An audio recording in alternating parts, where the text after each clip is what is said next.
Hello everyone, I am here to help you today. I know you use this video to fall asleep, so before that, like the video and subscribe to the channel. Also, where are you from and what time are you watching now? Get comfortable and relax. The shadows in this place have weight.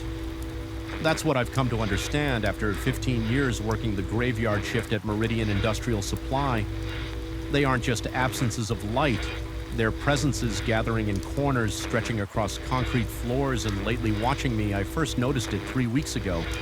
Now I can't stop noticing it, and I can't shake the feeling that something has changed in the warehouse, or maybe something has changed in me. My name is Ray Carlson, and until recently I considered myself a rational man. The night shift suited me. Fewer people, fewer complications. I patrol the sprawling warehouse complex, check the loading bays, and monitor the security feeds. Simple work for decent pay. I've never been jumpy working alone in a 990,000-foot facility filled with stacks of lumber piping and construction materials. Teaches you to distinguish between the natural settling sounds of a building and anything that requires attention. But that night 3 weeks ago, something changed. It began as most shifts do, coffee and a thermos clipboard in hand. Flashlight on my belt. The night was unseasonably cold for September, and a thin fog had settled over the industrial park, diffusing the sodium lights outside into hazy orange globes. I made my first rounds, noting the chill that seemed to seep through my jacket. Despite the building's climate control, nothing unusual, just the typical creaks and groans of metal shelving. The distant of the HVAC system, the occasional scurrying of mice in the rafters. I was midway through my second patrol when I heard it. Footsteps, not the hollow metallic sounds of the building. Contracting but deliberate footfalls. The unmistakable sound of weight shifting from heel to toe. They echoed from the eastern corridor where we store specialty cement and insulation. Nobody should have been there at 2:17 a.m. My first thought was mundane, probably someone from the day shift who forgot something and came back. But I'd locked up myself, and the alarm system hadn't registered any entries since I'd arrived. My second thought was less comforting. Intruders looking to steal copper piping or power tools, items that regularly disappeared from construction sites in the area. I radioed in the security company that monitors our feeds remotely. The operator confirmed what I already knew. No entry alerts, no motion sensor trips. I should have been completely alone. The warehouse's layout is a grid of long, straight corridors intersected by narrower aisles. The eastern section is poorly lit, even during the day, with high shelving that creates deep caverns of shadow. As I approached, I switched on my heavy-duty flashlight, its beam cutting through the darkness. Like a knife security. I called out my voice, sounding thinner than I intended. Identify yourself. The footstep stopped. I swept my light down the corridor, illuminating stacks of pink insulation on one side and pallets of concrete mix on the other at the far end. Perhaps 60 feet away, my light caught something. A silhouette, motionless and dark. It stood perfectly still, its edges seeming to blur into the shadows behind it. I couldn't make out features, just a vaguely hum shape. Watching my heart hammered against my ribs as adrenaline surged through my system, I took a step forward, radio raised. "This is private property," I said, trying to sound authoritative.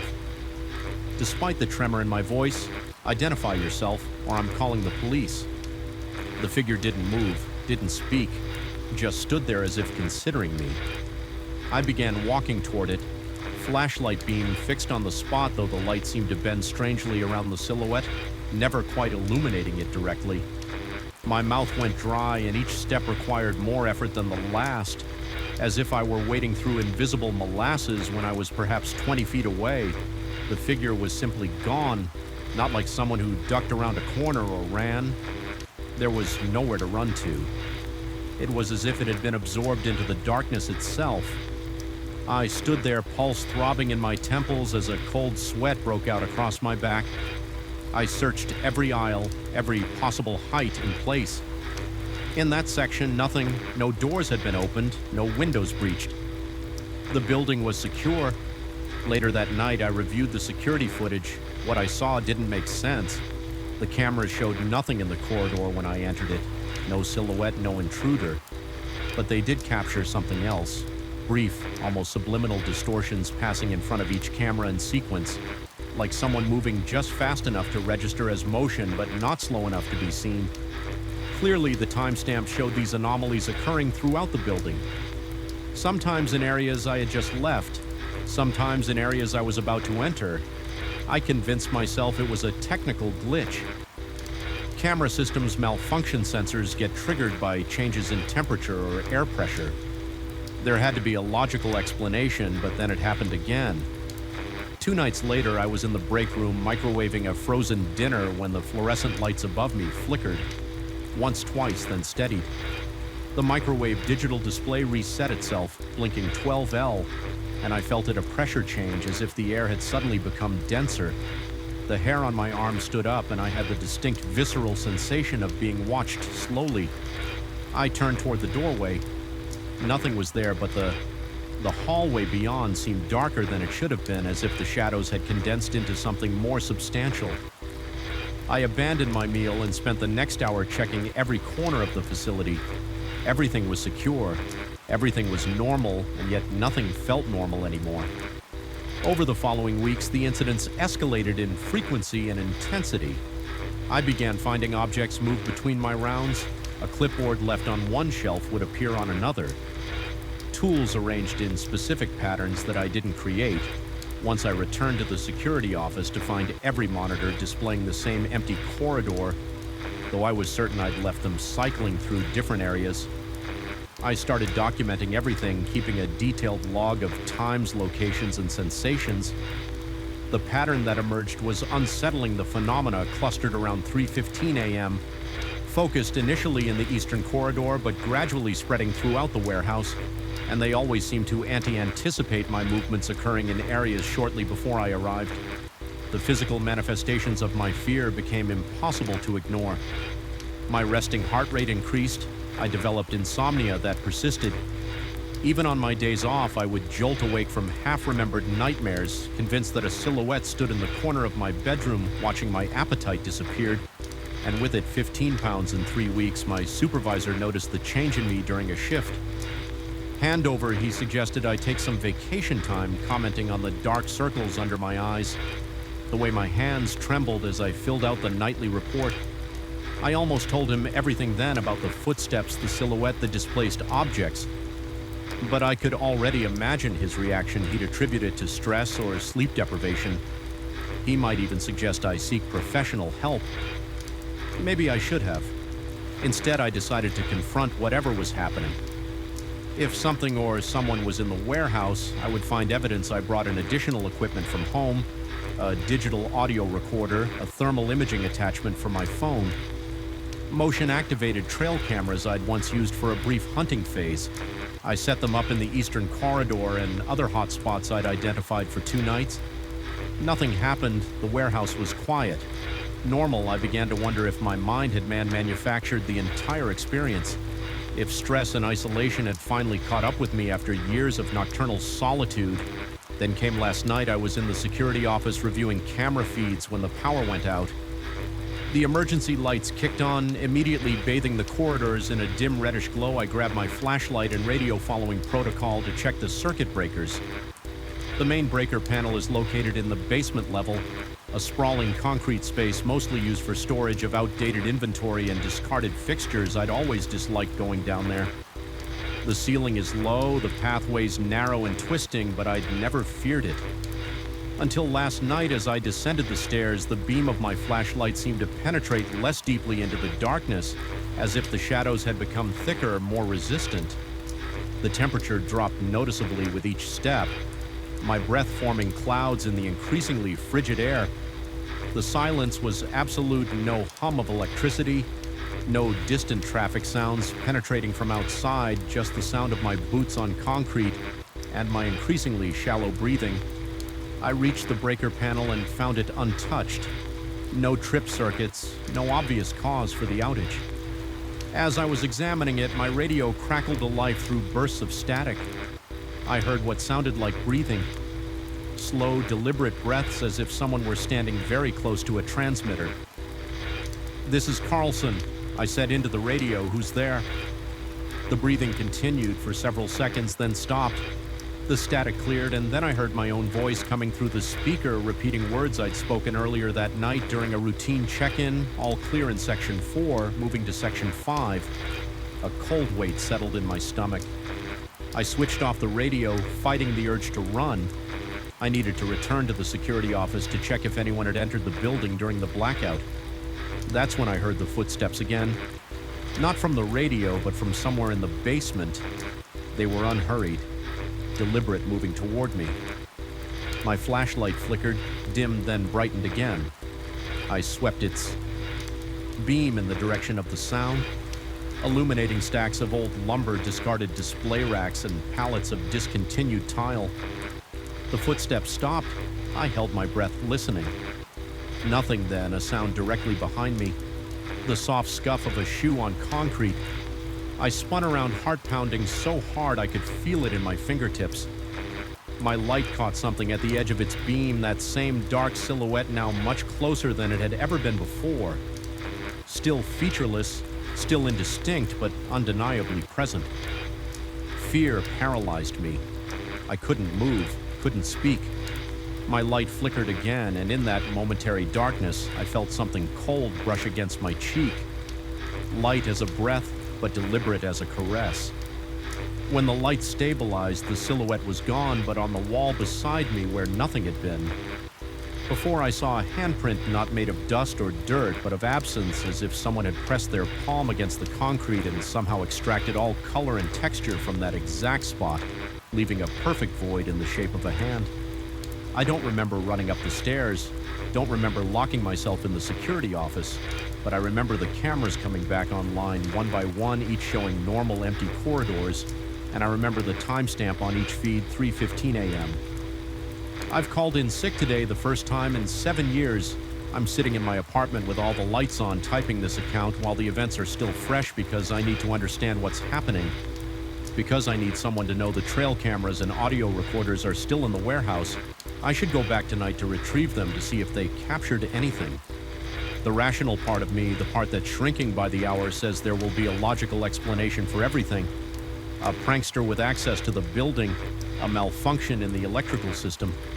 My own overtaxed imagination, but another part of me knows different because when I finally left the warehouse this morning as dawn broke over the industrial park, I checked my pockets for my car keys and found something else. Instead, a small, smooth stone I'd never seen before, and when I held it up to the light, I saw that it wasn't a stone at all, but a perfect cube of concrete. Its surface bearing the faint impression of fingerprints that don't match my own. I don't know what's waiting for me in that warehouse. I don't know if I'll go back tonight, but I know that whatever has been watching me from the shadows isn't just a figment of my imagination, and I know with growing certainty that it's been watching me for much longer than I've been aware of it. Perhaps it's been there all along in the peripheral shadows of my life, waiting for me to finally notice. And now that I have, it's noticed me too. The first time I heard the pipes, I convinced myself it was normal. New buildings settle. New plumbing has quirks, but there's nothing normal about what happens at 2 a.m. In my walls, I found the apartment listing 3 months ago during a desperate housing search. The photo showed gleaming hardwood floors, pristine white walls, and modern fixtures all recently renovated. According to the description, the price seemed suspiciously reasonable for such a prime location, but the landlord explained that he was eager to secure a long-term tenant after completing extensive renovations. Something about tax write-offs and avoiding vacancy when I toured the place. Everything checked out. The renovation was immaculate. New floors, threw out fresh paint, updated kitchen appliances, and completely redone bathroom plumbing. The landlord, Mr. Harmon, a thin man with perpetually damp palms, proudly detailed how he gutted the entire unit down to the studs he mentioned repeatedly, how he'd replaced everything that needed replacing. I remember finding the phrasing odd, but I was too enchanted by the apartment's spaciousness and natural light to dwell on it. I moved in on the 1st of February. For the initial 2 weeks, everything was perfect.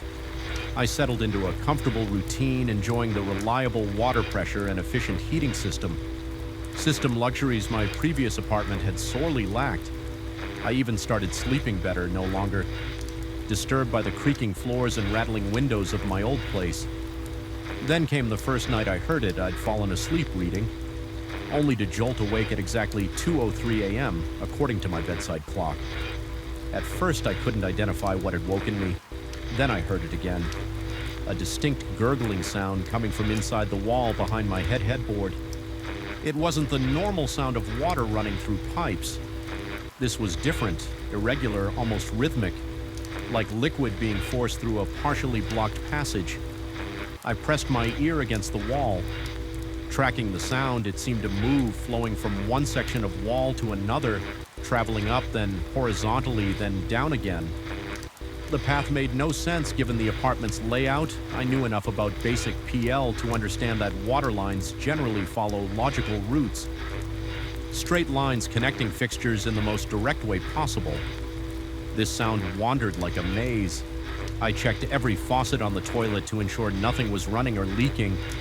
Everything was dry, perfect.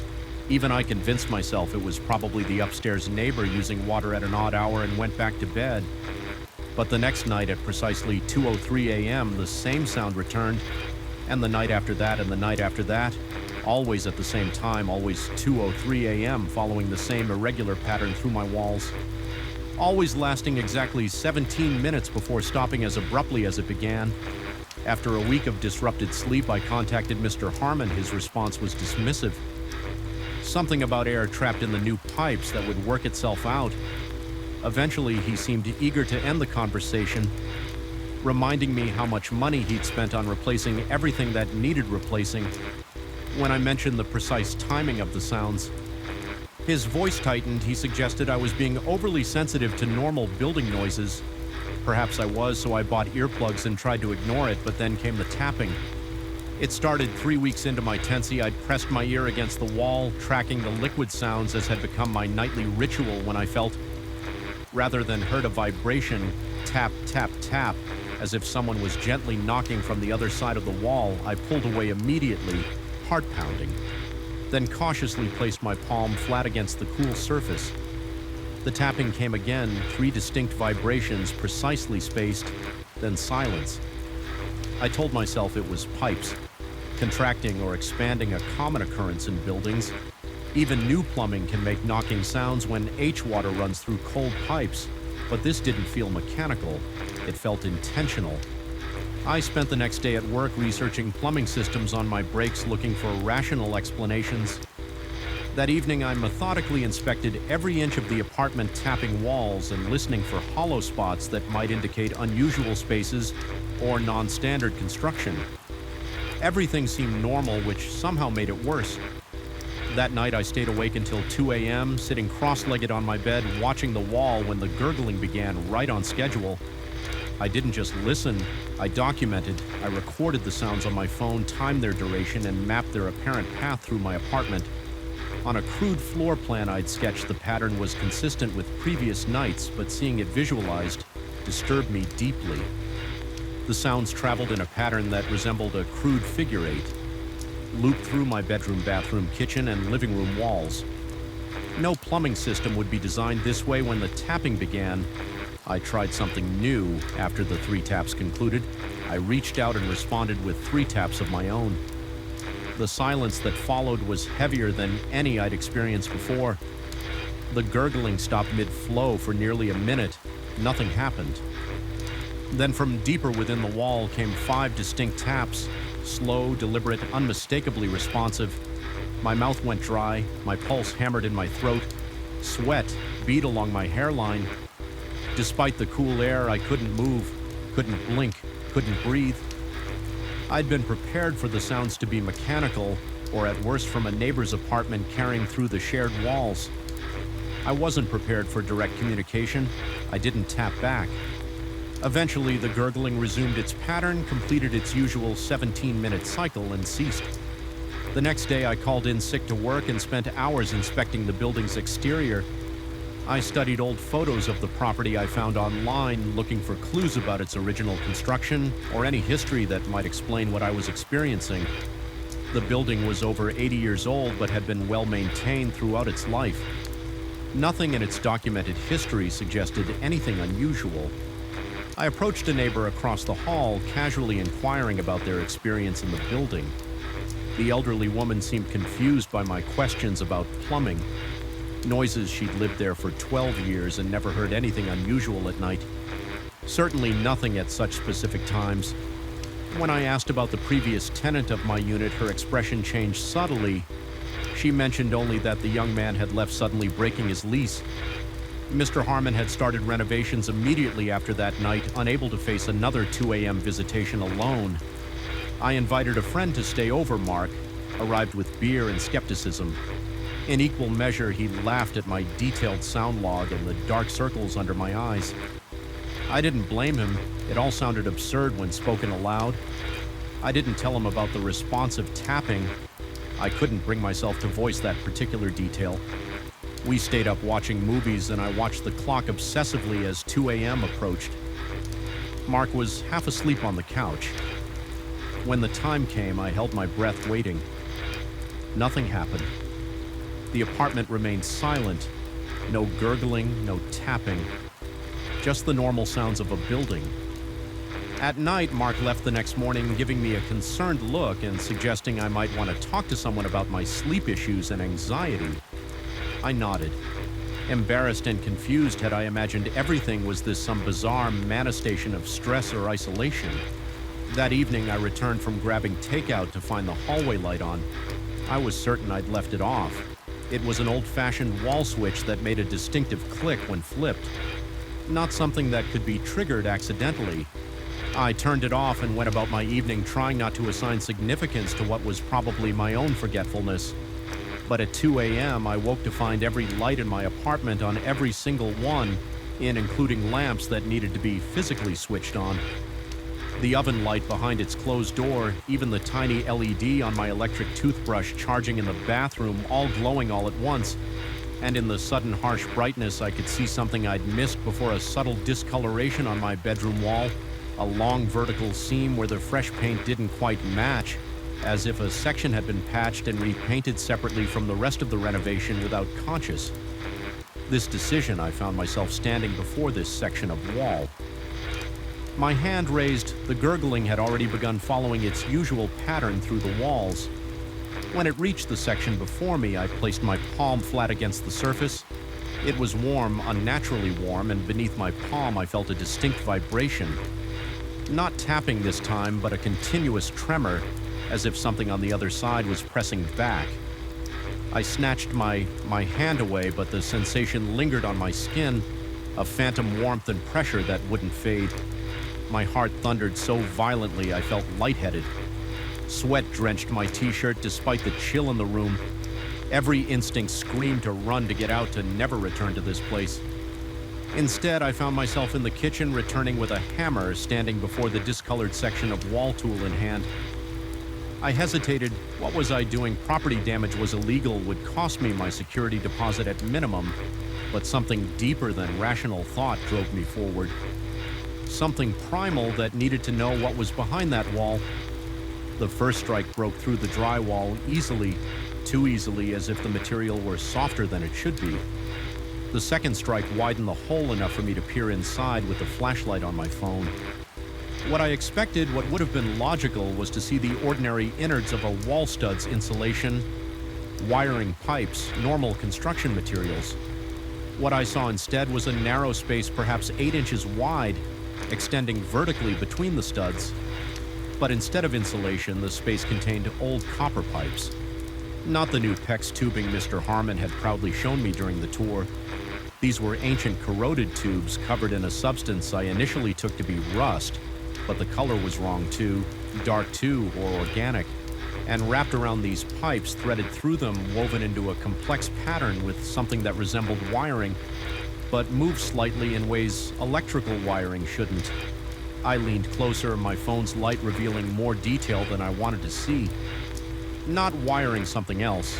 Something that pulsed faintly with the gurgling sound that now surrounded me. I stumbled backward, dropping my hammer with a clatter that seemed muted against the now louder liquid sounds. The gurgling had intensified, no longer confined to its usual path, but concentrated behind the wall. I just breached, and now there was a new sound underlying it, a low, wet rasp that reminded me horribly of labored breathing. The wall began to bulge outward around the hole I'd made, not cracking, not breaking, but stretching, as if the drywall had suddenly become elastic. Something was pushing through from the other side, something that made the material IAL distend in a shape that suggested fingers. I didn't wait to see more. Self-preservation finally overcame curiosity. I ran for the door, fumbling with the locks. With trembling hands behind me, I heard the distinct sound of drywall tearing, of something heavier than liquid hitting the floor. I spent that night in my car, parked several blocks away, unable to stop shaking when morning came. I called Mr. Harmon. No answer. I texted, explaining in frantic, disjointed sentences what had happened. The response, when it finally came hours later, was brief. Told you I replaced everything that needed replacing. Not my fault you disturbed what didn't. I never returned to the apartment. I sent movers for my belongings, refusing to step foot inside again. They reported nothing unusual, just a patched hole in the bedroom wall that looked like someone punched it. According to them, the apartment was silent, dry, and perfectly normal. I lost my security deposit and paid 2 additional months' rent as penalty for breaking the lease, small price for freedom. Sometimes I wonder about the building, about Mr. Harmon's renovations, about what he chose to wall.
No voices, nothing to indicate human habitation. I approached 4B slowly, my footsteps muffled by the worn carpet. Runners standing outside Miller's door, I pressed my ear against the cool wood and listened. Nothing, no movement, no sound at all. My heart raced as I rapped lightly on the door, then more firmly when no response came. The hollow sound echoed down the empty corridor. I tried to peer through the peephole from the outside and exercise inutility that only demonstrated my growing desperation. I returned to my apartment confused but oddly relieved. Perhaps Miller had gone on a trip. Perhaps the sounds I'd been hearing were just the building settling, and my sleep-deprived mind had been creating patterns where none existed. I fell into bed exhausted from my amateur detective work and drifted into the first deep sleep I'd experienced in months until 11:07 p.m. The sound jolted me awake, a violent scraping directly above my head, so powerful that a fine dust of plaster drifted down from a small crack in my ceiling. My body went rigid, every muscle tensing at once. My breathing became shallow and rapid as I stared upward, following the sound as it moved from above my bedroom into the living room area. Thump, thump, thump. Heavy, deliberate footsteps traversed the length of my ceiling. Whatever was up there, it wasn't Mill. It couldn't be the next morning. My hands still trembling slightly from the night before I cornered the building superintendent, Mr. Gaines, as he collected mail from the lobby. I casually mentioned the noise from apartment 4B, careful to keep my tone conversational, despite the tightness in my chest. What he told me turned my blood to ice. Miller had moved out 3 weeks ago. The apartment was empty, awaiting renovations before a new tenant could move in. I almost laughed in the superintendent's face, thinking he was confused about the apartment number. I described to Miller the hat, the briefcase, the gray coat. Mr. Gaines nodded in recognition, but confirmed that, yes, that was Miller, and yes, he had definitely moved out. Almost a month ago, he had transferred to another city for work, paid the lease termination fee, and cleared out his belongings in a single day. I stumbled back to my apartment, my mind racing through possibilities.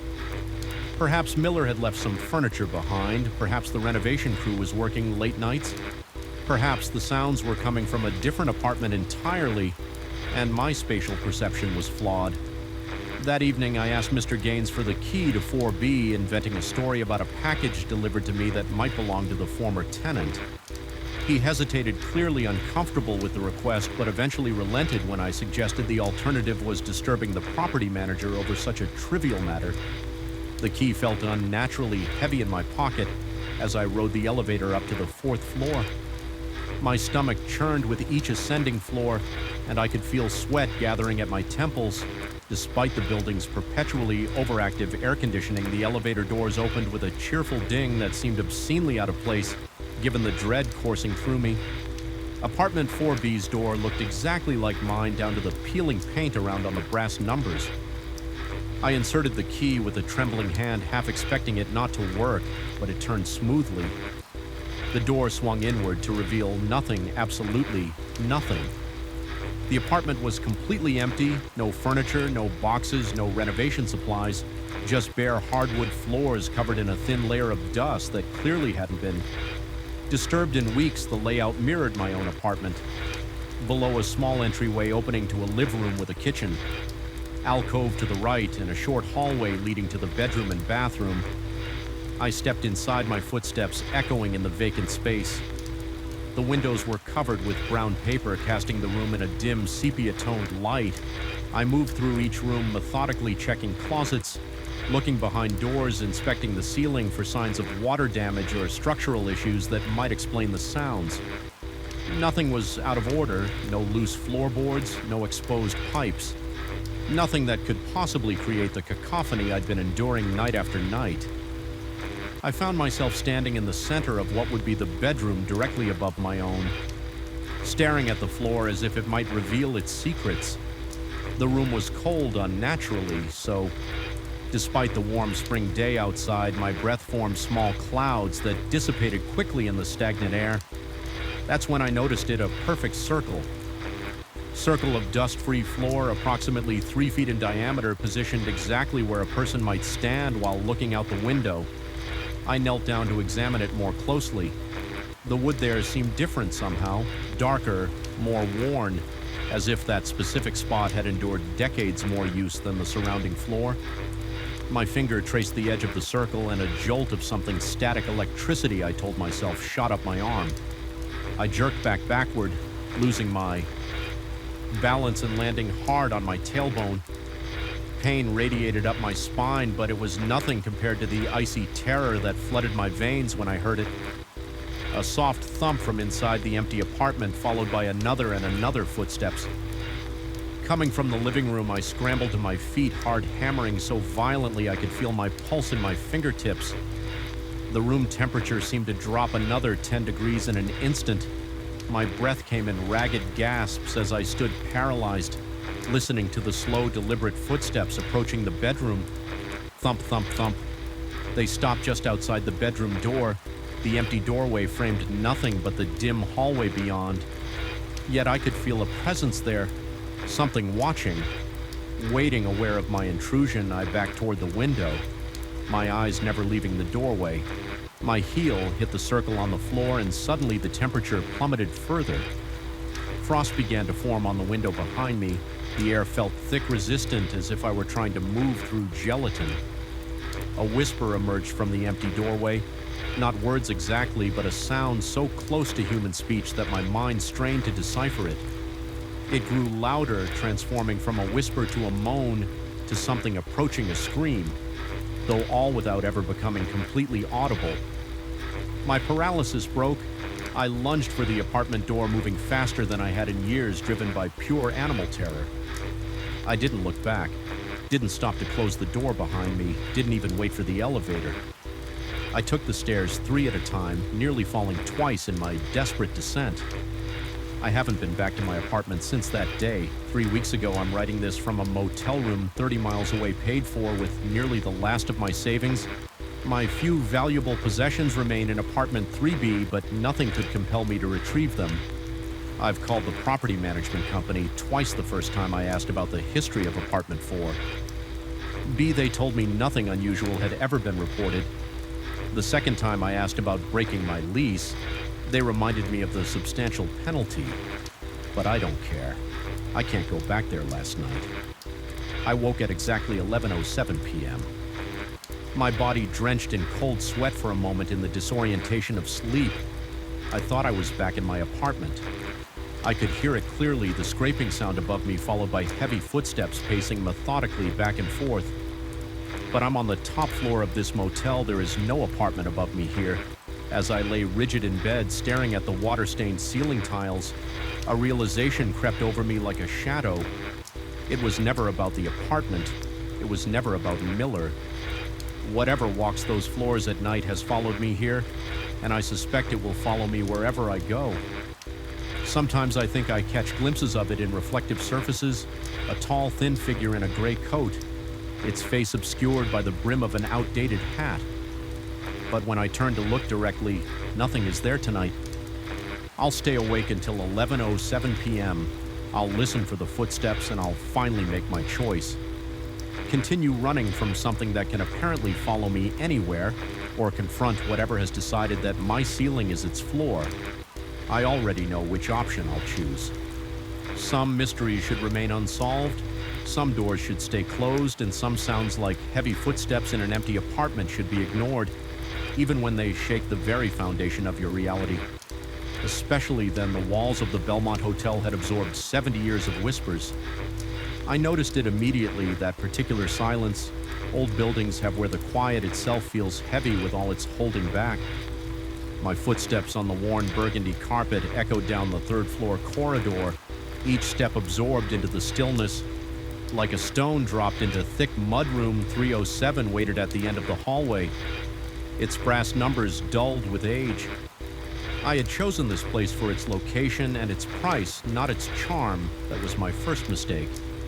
The key was an actual metal key, not a card, another relic of the hotel's refusal to fully join the present century.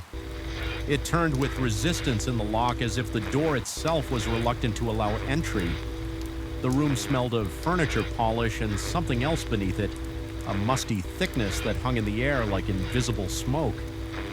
Nothing remarkable at first glance. Queen bed with a faded floral comforter, heavy drapes drawn against the streetlights, a desk with a lamp casting a shallow yellow pool across its surface. Just another forgettable room in another forgettable hotel in another city I was passing through for work. I unpacked methodically as I always did, arranging my toiletries in the bathroom, hanging my suits to release their travel wrinkles, setting up my laptop on the desk.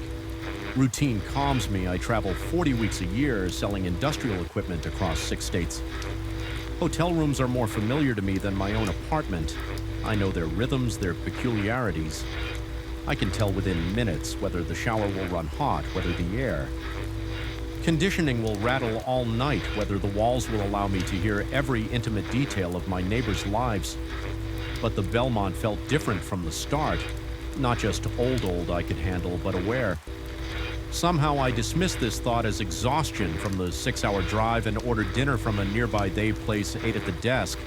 While reviewing tomorrow's presentation, showered, called my girlfriend back home, telling her about the eccentric old hotel with its elaborate crown molding and creaking floors. We laughed about how places like these were probably haunted. Her voice tinny through the phone speakers. I didn't mention how the silence in the room pressed against my eardrums when I wasn't speaking, or how the shadows seemed unusually deep in the corners where the ceiling light couldn't reach. Sleep came easily enough. The day's travel is sufficient sedative.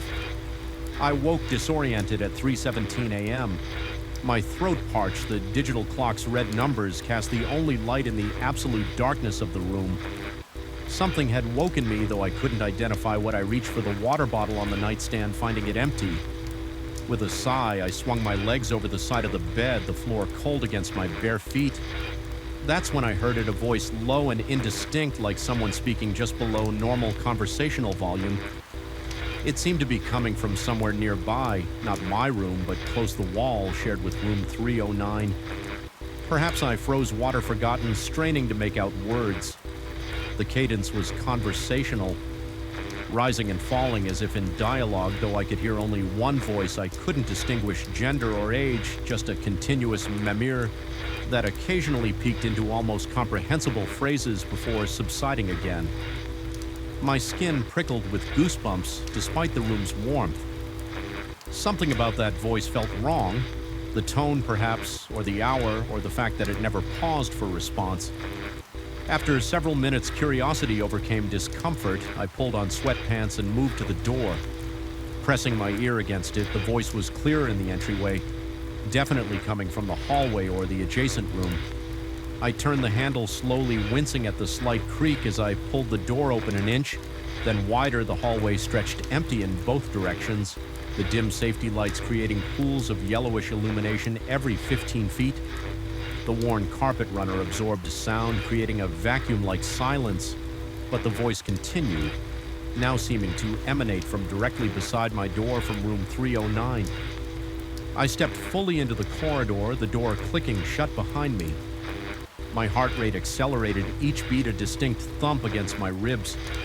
The voice grew neither louder nor clearer.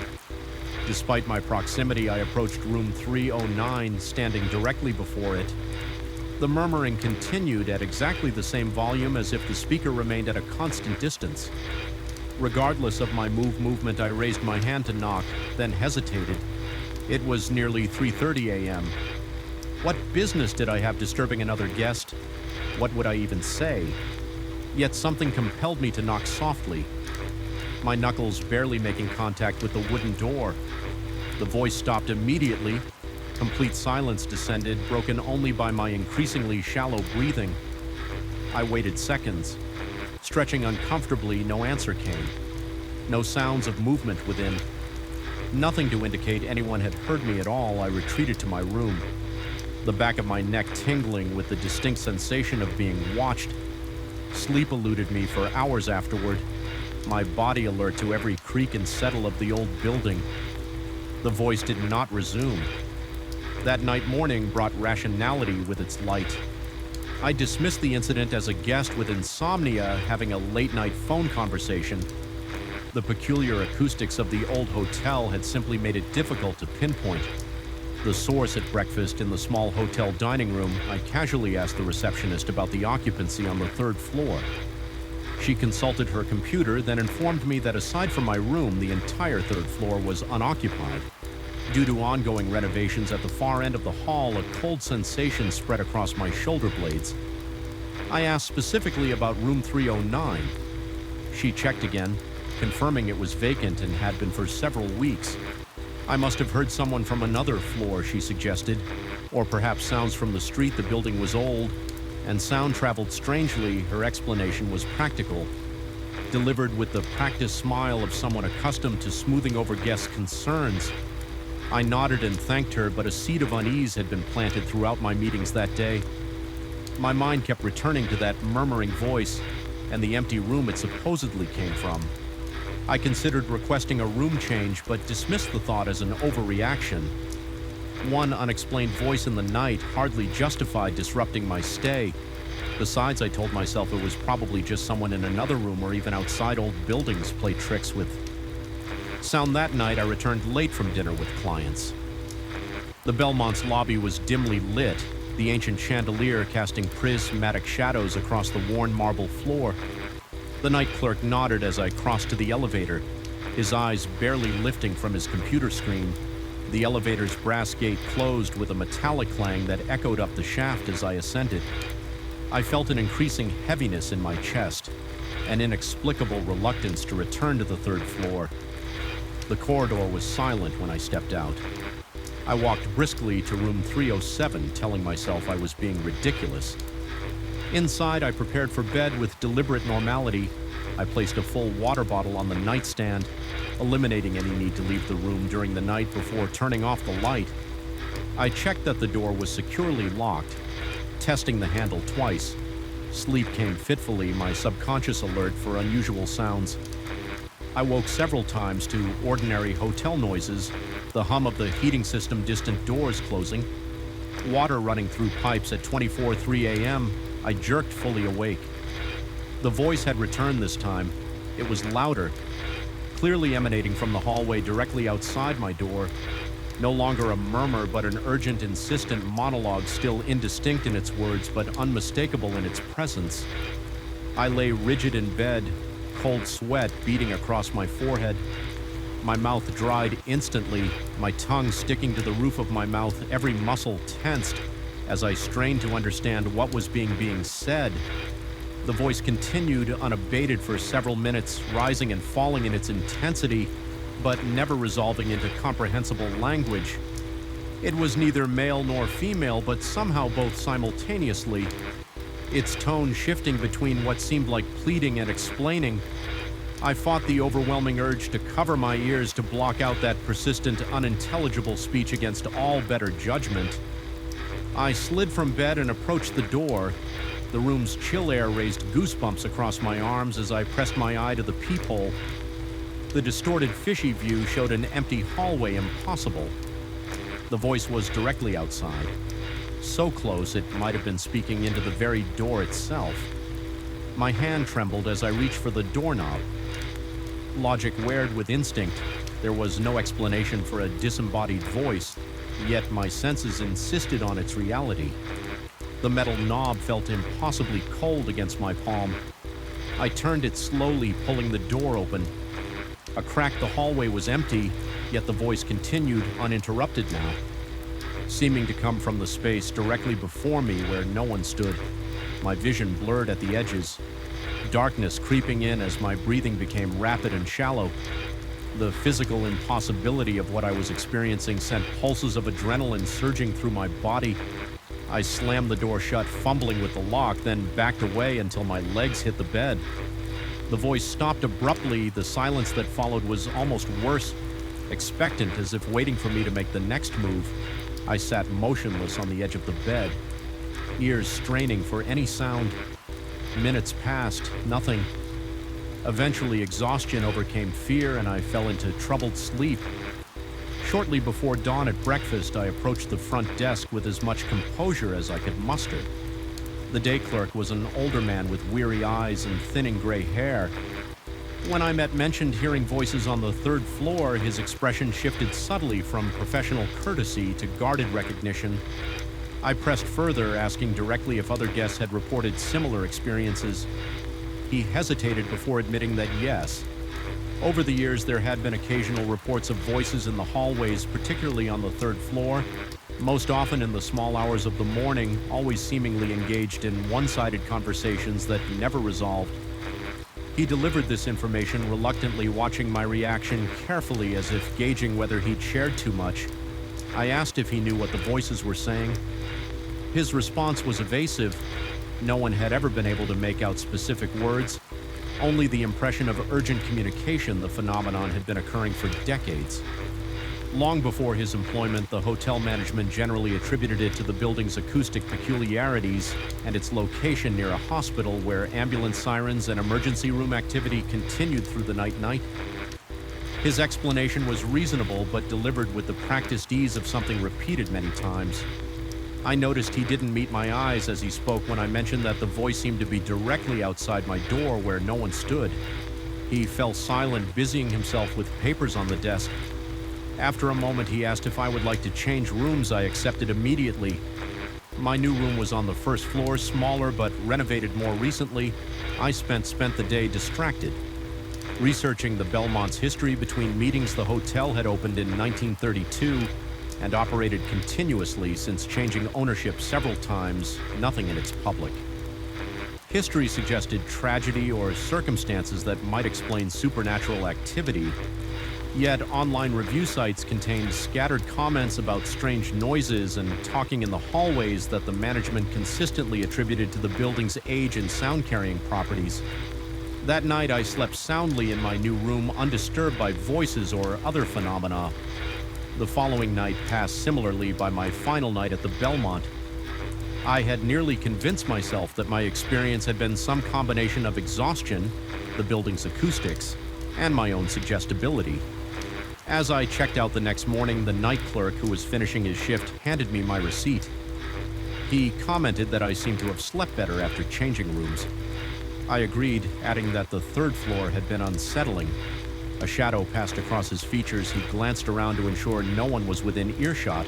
Before leaning slightly closer, what he told me was brief but sufficient to ensure I would never return to the Belmont. He claimed that in the 1950s, a traveling salesman like myself had stayed in room 309. For several weeks, the man had suffered from what would now be diagnosed as schizophrenia, manifesting his endless one-sided conversations with entities no one else could perceive. Hotel staff had become concerned when other guests complained, but the hotel's owner refused to evict a paying customer who wasn't violent. Eventually, the man had been found in a catatonic state, staring at the wall shared with room 307. He never spoke again and spent his remaining years in a psychiatric institution before being taken away. He had managed to write a single sentence on a piece of hotel stationery. There, still waiting for an answer, I left the Belmont that morning with my bags in a persistent chill that no amount of sunlight seemed to dispel in the weeks since I've changed hotel chains entirely. Avoiding historic properties, regardless of their convenient locations or competitive rates. I've convinced my employer to book only modern accommodations with concrete and steel construction rather than the wood and plaster of older buildings. Sometimes at night, just as I'm drifting off to sleep, I imagine I hear that voice again, urgent, insistent. Just beyond comprehension, I tell myself it's memory playing tricks, nothing more. But I always sleep with music playing now, filling the silence with something known and human, and I never ever answer if I think I hear someone speaking outside my door after midnight, because whatever was in that hallway, whatever has been trying to communicate through the thin barrier between its reality and ours, is still waiting for someone to answer, and I fear what might happen when someone finally does. Scratching started on the third night, a faint, persistent sound. Fingernails against wood, or perhaps something sharper. I lay awake, staring at the ceiling, counting the seconds between each scrape, wondering if lack of sleep was amplifying ordinary house noises into something sinister. The Victorian-era house had creaked and settled from the moment I moved in, but this was different, more deliberate, more alive. I should have listened to that quiet voice of intuition that first day when Mr. Hargrove handed me the keys. With trembling hands, his eyes never quite met mine as he muttered something about the attic being off limits, storage issues, structural concerns, the usual landlord excuses, but the rent was almost criminally low for a three-bedroom house with original hardwood floors and stained glass windows. Especially in this gentrifying neighborhood, I was 34, divorced, and starting over. I couldn't afford to be picky. Remember, he'd said the only time his gaze locked with mine, the attic stays sealed. It's in the lease his pupils had constricted to pinpoints. Despite the dim afternoon light, I'd nodded and signed, barely registering the clause on page 4 prohibiting access to the third-floor space. The heavy wooden door at the end of the upstairs hallway, the one leading to the attic staircase, had been sealed with industrial-grade padlocks and what appeared to be a fresh coat of paint around the edges, as if someone had tried to permanently seal the gap between door and frame. I dismissed it as excessive caution from an elderly landlord worried about liability for the first 2 nights the house had been quiet, save for the expected settling sounds of an old structure. I unpacked my meager possessions, arranged furniture, and tried to feel at home in the cavernous rooms with their high ceilings and ornate moldings. The divorce had left me with little Karen took most of our shared belongings along with the dog. But in those empty spaces I found a strange comfort, a blank canvas, a new beginning. But on that 3rd night, the scratching began. I told myself it was mice, maybe squirrels, that had found their way into the walls. I made a mental note to call an exterminator in the morning and pulled my pillow over my head. Sleep eventually came, but it was shallow and troubled, filled with dreams of something pacing above me waiting. Morning light dispelled my unease, as sunlight often does with night fears. I called an exterminator who promised to come the following week in the rational clarity of day.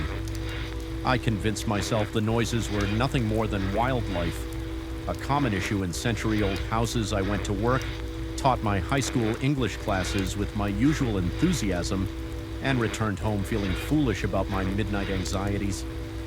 That night, the scratching returned louder and more insistent. I stood on my bed and pressed my ear against the ceiling, tracking the sound as it moved from one end of my bedroom to the other. Too methodical for rodents, too heavy. The movement suggested something much larger, something that dragged itself across the floor above with laborious determination. My throat tightened as I realized the implications. If something that size was in the attic, it couldn't be an animal that had accidentally found its way inside.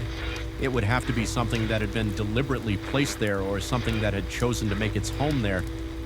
Long before I arrived, sleep eluded me completely that night. I sat in the hallway beneath the sealed door, listening around 3 in the morning.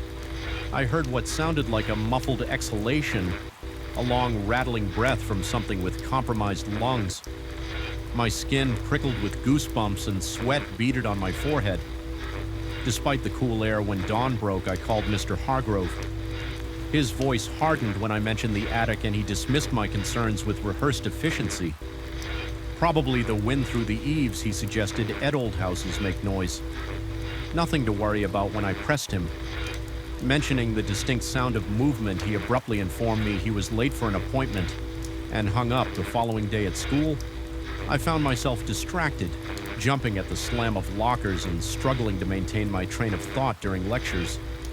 My department head noticed my behavior and inquired if everything was all right. I deflected with a story about insomnia and promised to get more rest.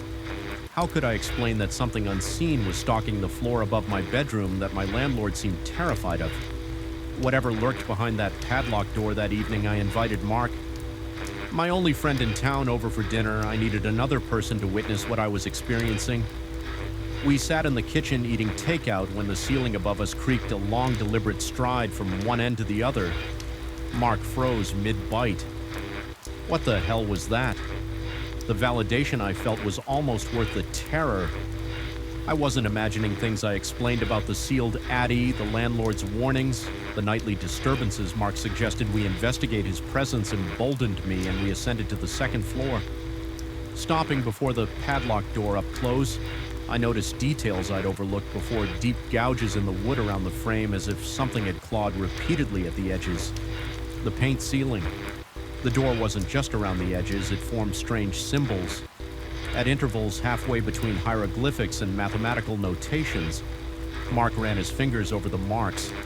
These looked like he trailed off his expression, troubled like what I pressed. He shook his head. Nothing, probably just damage from previous tenants trying to get in. But I could tell he was holding something back. Mark worked as a research librarian specializing in historical documents. If anyone would recognize obscure symbols, it would be him. We examined the hinges next. They were reinforced with multiple screws and metal plates far beyond what would be necessary for a normal door. The padlocks, 3 of them, were heavy-duty and relatively new. These weren't installed to keep people out. Mark muttered they were installed to keep something in a crash from above made us both jump. It sounded like something heavy had been thrown against the floor, or like something had thrown itself against the floor. Enraged, Mark stayed only another hour before making an excuse to leave. I didn't blame him. The atmosphere in the house had become suffocating, charged with a malevolent awareness that seemed to intensify with his presence. As he left, he suggested I find somewhere else to stay for a few days. I promised to consider it, but we both knew I wouldn't. Something in me needed to understand what was happening. Even as another part screamed to run alone again, I tried to distract myself with television, but the volume couldn't mask the sounds that had begun again in earnest, dragging scratching. And now a new noise, a rhythmic thumping like a fist pounding in frustration or a head banging repeatedly against the floor. My mouth went dry. My heart pounded so hard I could feel it in my throat. The logical part of my brain offered rational explanations, an animal a structural issue. Even squatters who had somehow accessed the attic from outside, but none could account for Mr. Hargrove's fear. The sealed door, or the feeling of intelligent malice that now permeated the house. I retreated to my bedroom and locked the door, though I knew it would provide little protection if whatever was above somehow broke through sleep was impossible. I lay rigid beneath my covers, tracking the movements overhead, trying to discern patterns or purpose. In the pacing around midnight, the noises abruptly stopped.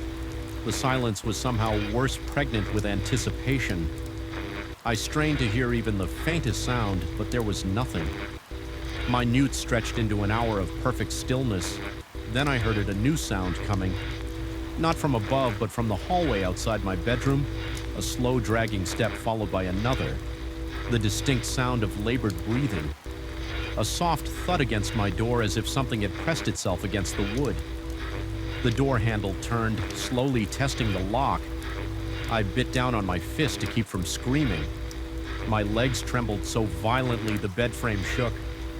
Cold sweat drenched my clothes as I stared at the handle, waiting for it to stop. It didn't. It continued to turn, applying pressure against the lock mechanism. I could hear a soft scratching at the keyhole as if something was trying to manipulate the tumblers with a claw or talon. Suddenly, my phone rang from the nightstand. The shrill tone shattered the silence, and I nearly leapt out of my skin. The door handle stopped turning. I grabbed the phone. Mark with shaking fingers. I answered. He didn't wait for my greeting. "Get out of there." "Now," he urged, his voice tight with fear. "I've been researching your house in 1897. The original owner, Theodore Blackwood, was committed to an asylum after claiming something had taken residence in his attic. Something he accidentally summoned through occult experiments. He sealed it in with binding symbols and warned it should never be released." As Mark spoke, I heard the dragging footsteps, retreat from my door, and move back toward the hallway that led to the attic. "The story gets worse," Mark continued. "Every owner or tenant since has reported similar disturbances. 3 have committed suicide. 2 disappeared without a trace. The house has been vacant for most of the last 20 years until Hargrove inherited it from his uncle. 6 months ago, my throat constricted. Why wouldn't he warned me? He probably thought it was just superstition, or maybe he was desperate to offload some of the financial burden of the property. Either way, you need to leave tonight. You can stay at my place." I agreed, promising to pack a bag and drive straight to his apartment. As I hung up, I realized the house had gone completely silent. Once more, not even the usual creaks of settling wood disturbed the stillness, moving with deliberate quiet. I grabbed a duffel bag and stuffed it with clothes and essentials. I didn't bother with most of my possessions. They could be replaced. I just needed to get out. I unlocked my bedroom door and peered into the darkened hallway. empty, the path to the stairs was clear. I took a deep breath and stepped out, moving quickly toward the staircase. As I passed the attic door, I froze the padlocks. All three of them lay open on the floor. The door stood ajar just a few inches, but enough to reveal absolute darkness. Beyond, dark matter seemed to seep from the opening like black smoke. Though I knew that had to be my imagination, I should have run then. Every instinct urged me to flee down the stairs and out of the house, but a terrible curiosity rooted me to the spot. And after all the fear, all the sleepless nights, I needed to know what lurked in that forbidden space. I inched closer, holding my phone with its flashlight activated before me like a talisman. The thin beam did little to penetrate the unnatural darkness beyond the door. With trembling fingers, I pushed the door wider. The hinges screamed in protest. Not from disuse, but because they were bending outward. The metal warped as if by tremendous force applied from within. The heavy door had been systematically compromised. The frame splintered where the locks had been attached. It hadn't been opened from the outside. It had been broken open from within. My flashlight beam caught movement at the top of the attic stairs, a swift withdrawal of something pale and emaciated. I heard a sound like wet meat slapping against wood as it retreated into the darkness. The smell hit me, then a putrid combination of rot ammonia and something metallic like blood. But underneath was a more disturbing scent: old paper ink and candle wax. The remnants of Blackwood's occult workings preserved for over a century in the sealed space. A low, guttural sound emerged from the darkness, halfway between a growl and speech syllables that hurt my ears and made my vision blur. The temperature in the hallway plummeted, my breath fogging before me. Self-preservation finally overcame curiosity. I staggered backward, nearly falling in my haste to put distance between myself and the open door. As I turned to run, I caught a glimpse of something emerging from the darkness, a pale, elongated limb reaching around the doorframe, fingers too numerous and joints too flexible to be human. I didn't look back again. I flew down the stairs and out the front door, leaving it open behind me. I drove straight to Mark's apartment, my hands shaking so badly I could barely grip the steering wheel. I never returned to the house, not even for my remaining possessions. Mark helped me file a police report the next day, but when officers visited the property, they found nothing. Amiss, the attic door was securely locked. They reported with no signs of damage. Mr. Hargrove expressed surprise at my paranoid delusions and offered to release me from the lease without penalty, an offer I gratefully accepted 2 weeks later while staying at a budget motel and searching for a new apartment. I received a small package in the mail. No return address, but the shaky handwriting on the label was unmistakably Mr. Hargrove's. Inside was a single key and a handwritten note. It knows you're sent. Now it may follow if it does use this on any door in your home, and keep that door sealed. May God forgive me, I threw the key away and moved to another state. The following week, sometimes at night, I still wake to the sound of scratching, faint but persistent, coming from the ceiling above my bed, and sometimes in the darkest hours before dawn, I hear something dragging itself slowly across the floor of the vacant apartment above mine. The chlorine smell hits differently at night during the day. It's normal, expected, even mingling with the sounds of splashing and laughter. But at 2 a.m., when the building should be empty, that chemical scent hanging in the still air becomes something else. Entirely something invasive, something wrong. And when I hear water moving in an empty pool, the smell intensifies as if responding to my fear. I've been the night custodian at Westfield Community Sports Center for nearly 7 years now. It's not a glamorous J job, but it pays the bills and suits my preference for solitude. The center itself is a relic from the 1970s, a sprawling concrete structure with dated wood paneling, flickering fluorescent lights, and that particular musty odor, unique to places where thousands of sweaty bodies have passed through over decades. My shift begins at 10 p.m. after the last patrons and staff have left. I clean the weight room, sweep the basketball courts, mop the locker rooms, and ensure everything is ready for the morning crowd.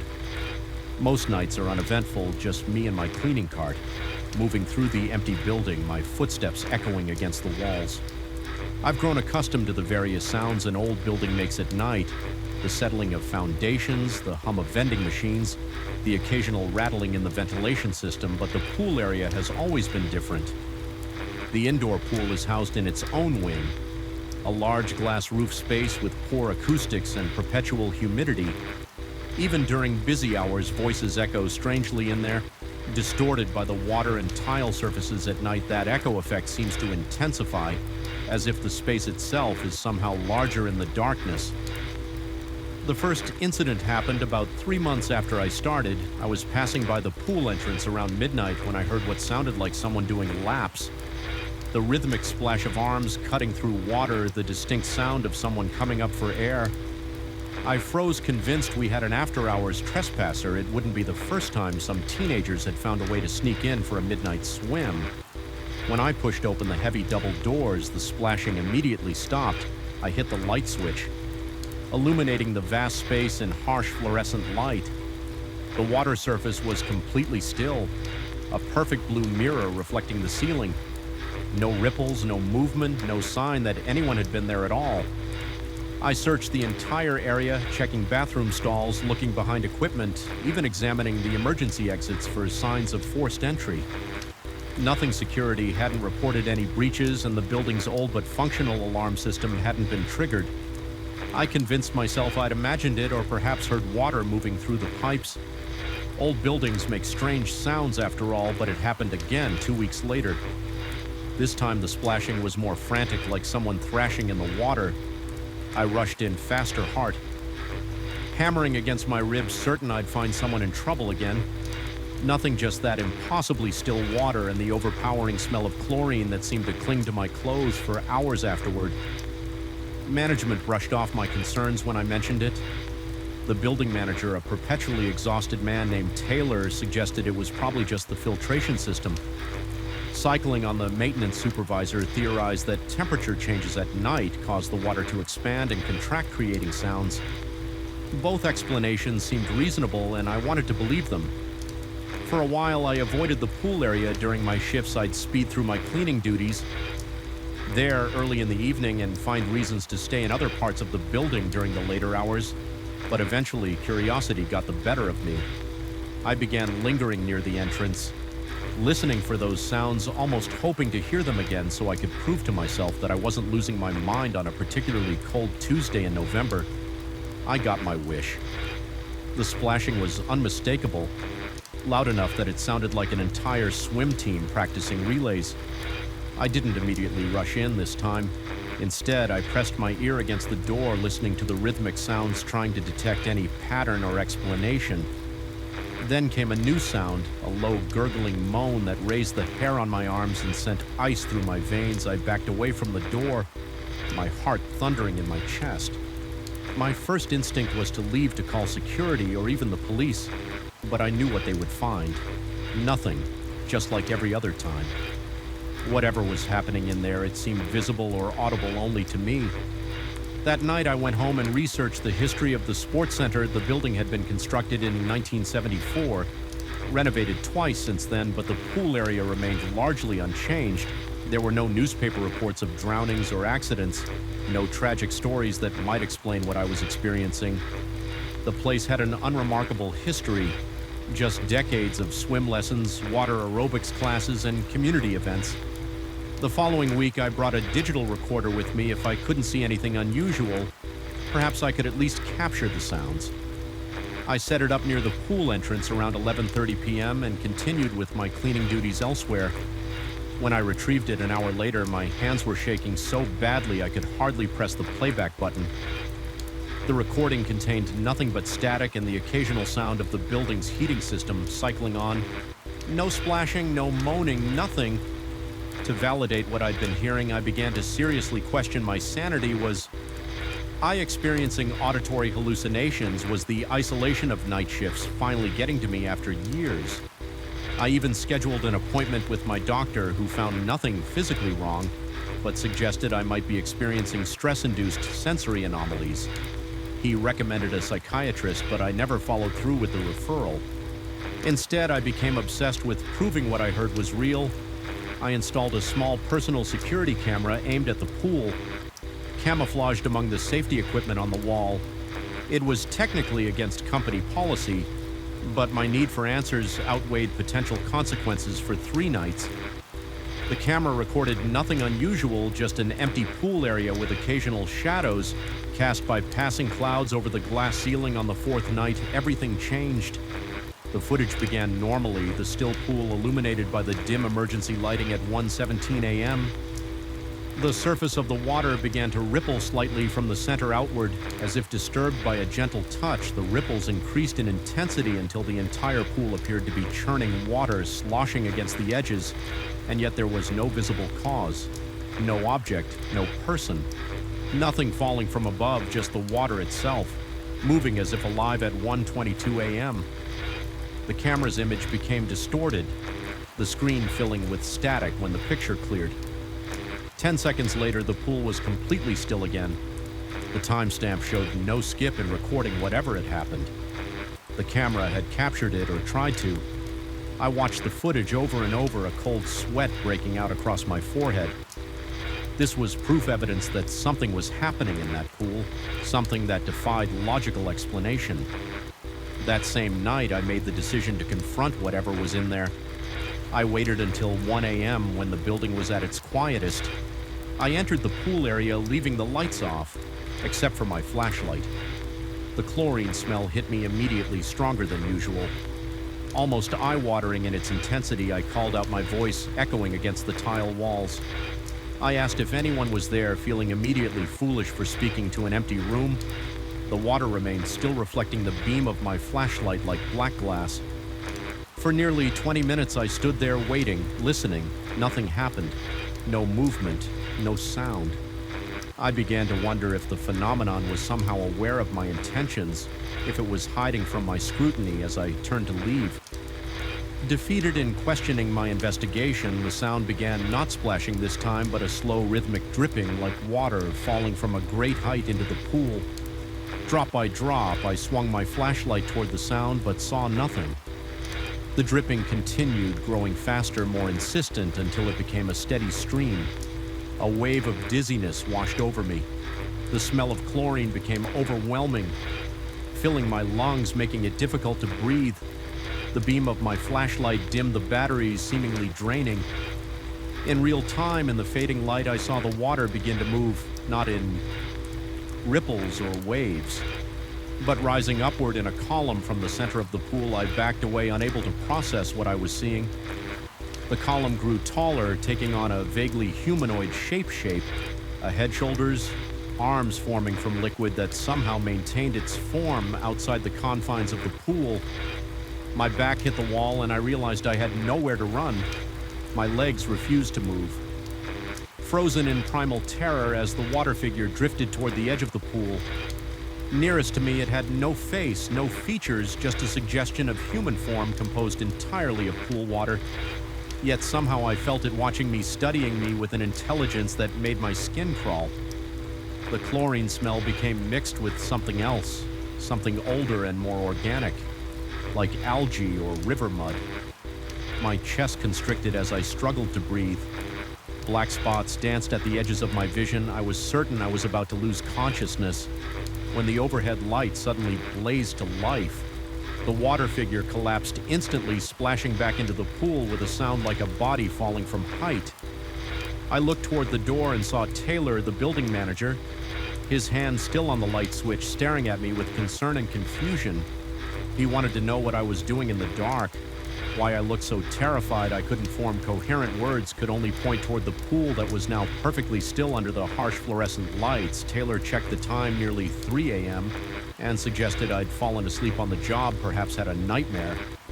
The explanation was almost appealing in its normalcy, and I nearly accepted it, but then I noticed the puddle of water at my feet several yards away from the pool's edge. Water that couldn't have splashed this far. Water that smelled not of chlorine, but of river mud. Taylor saw it too. He frowned, asking if I'd spilled something when he knelt to touch it. I wanted to stop him, wanted to scream at him, not to make contact with it. The liquid seemed to recoil from his fingers, sliding away across the tile in defiance of gravity before disappearing into a nearby drain. I quit that night.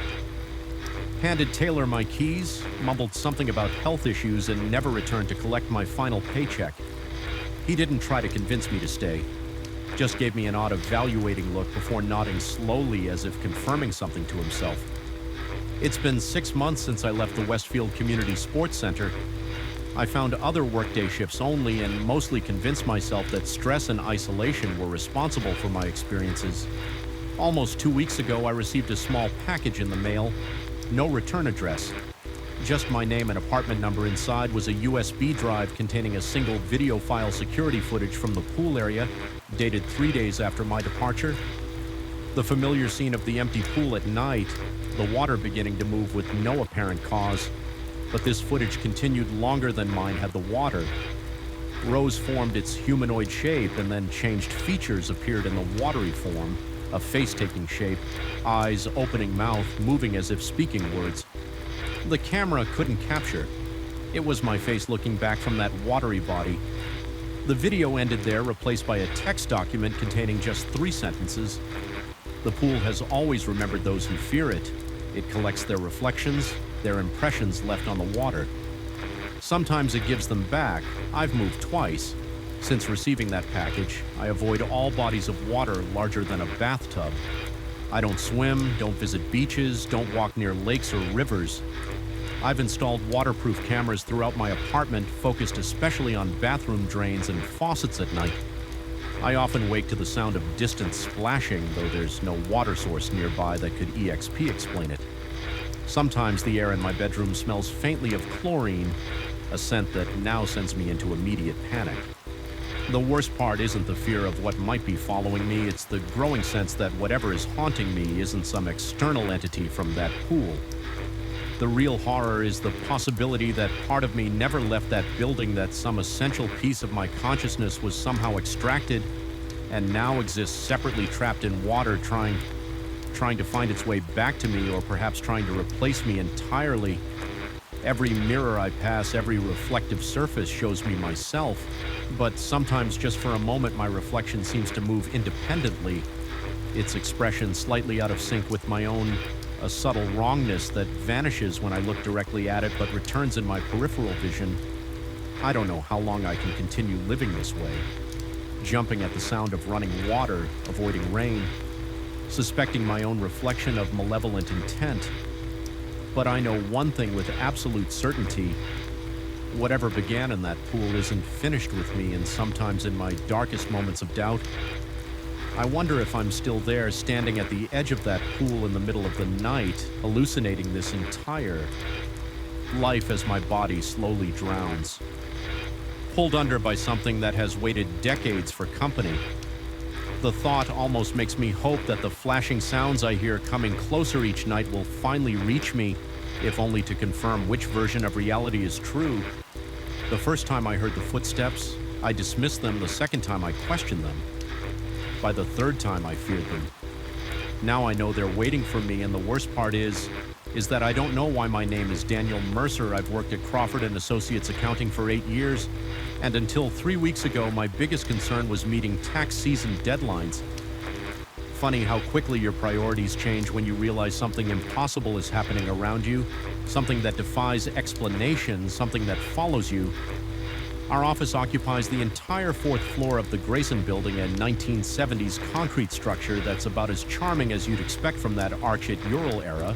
It's all fluorescent lighting, beige carpeting, and partitioned cubicles. The kind of place designed to blend into the background of your life during business hours. It hums with activity phones ringing, printers whirring, keyboards clacking, and the constant murmur of colleagues discussing client matters or weekend plans after hours. Though it transforms, the silence becomes a presence in itself, heavy and watchful. The overhead lights cast shadows that never appear during daylight. The building settles with creaks and groans that echo through empty hallways. This never bothered me before. I've always been the one who stays late, who catches up when everyone else has gone home. I found comfort in the solitude, the peaceful productivity of working without interruption that changed 3 weeks ago on a Tuesday night. Tax season was approaching, and I had a backlog of financial statements to review by 9:30. I was the only one left on our floor, possibly in the entire building. except for Morris, the night security guard who usually made his rounds every couple of hours. I was hunched over my desk, spreadsheets illuminated by my desk lamp when I first heard it. Footsteps in the main corridor. Firm measured steps moving at an unhurried pace.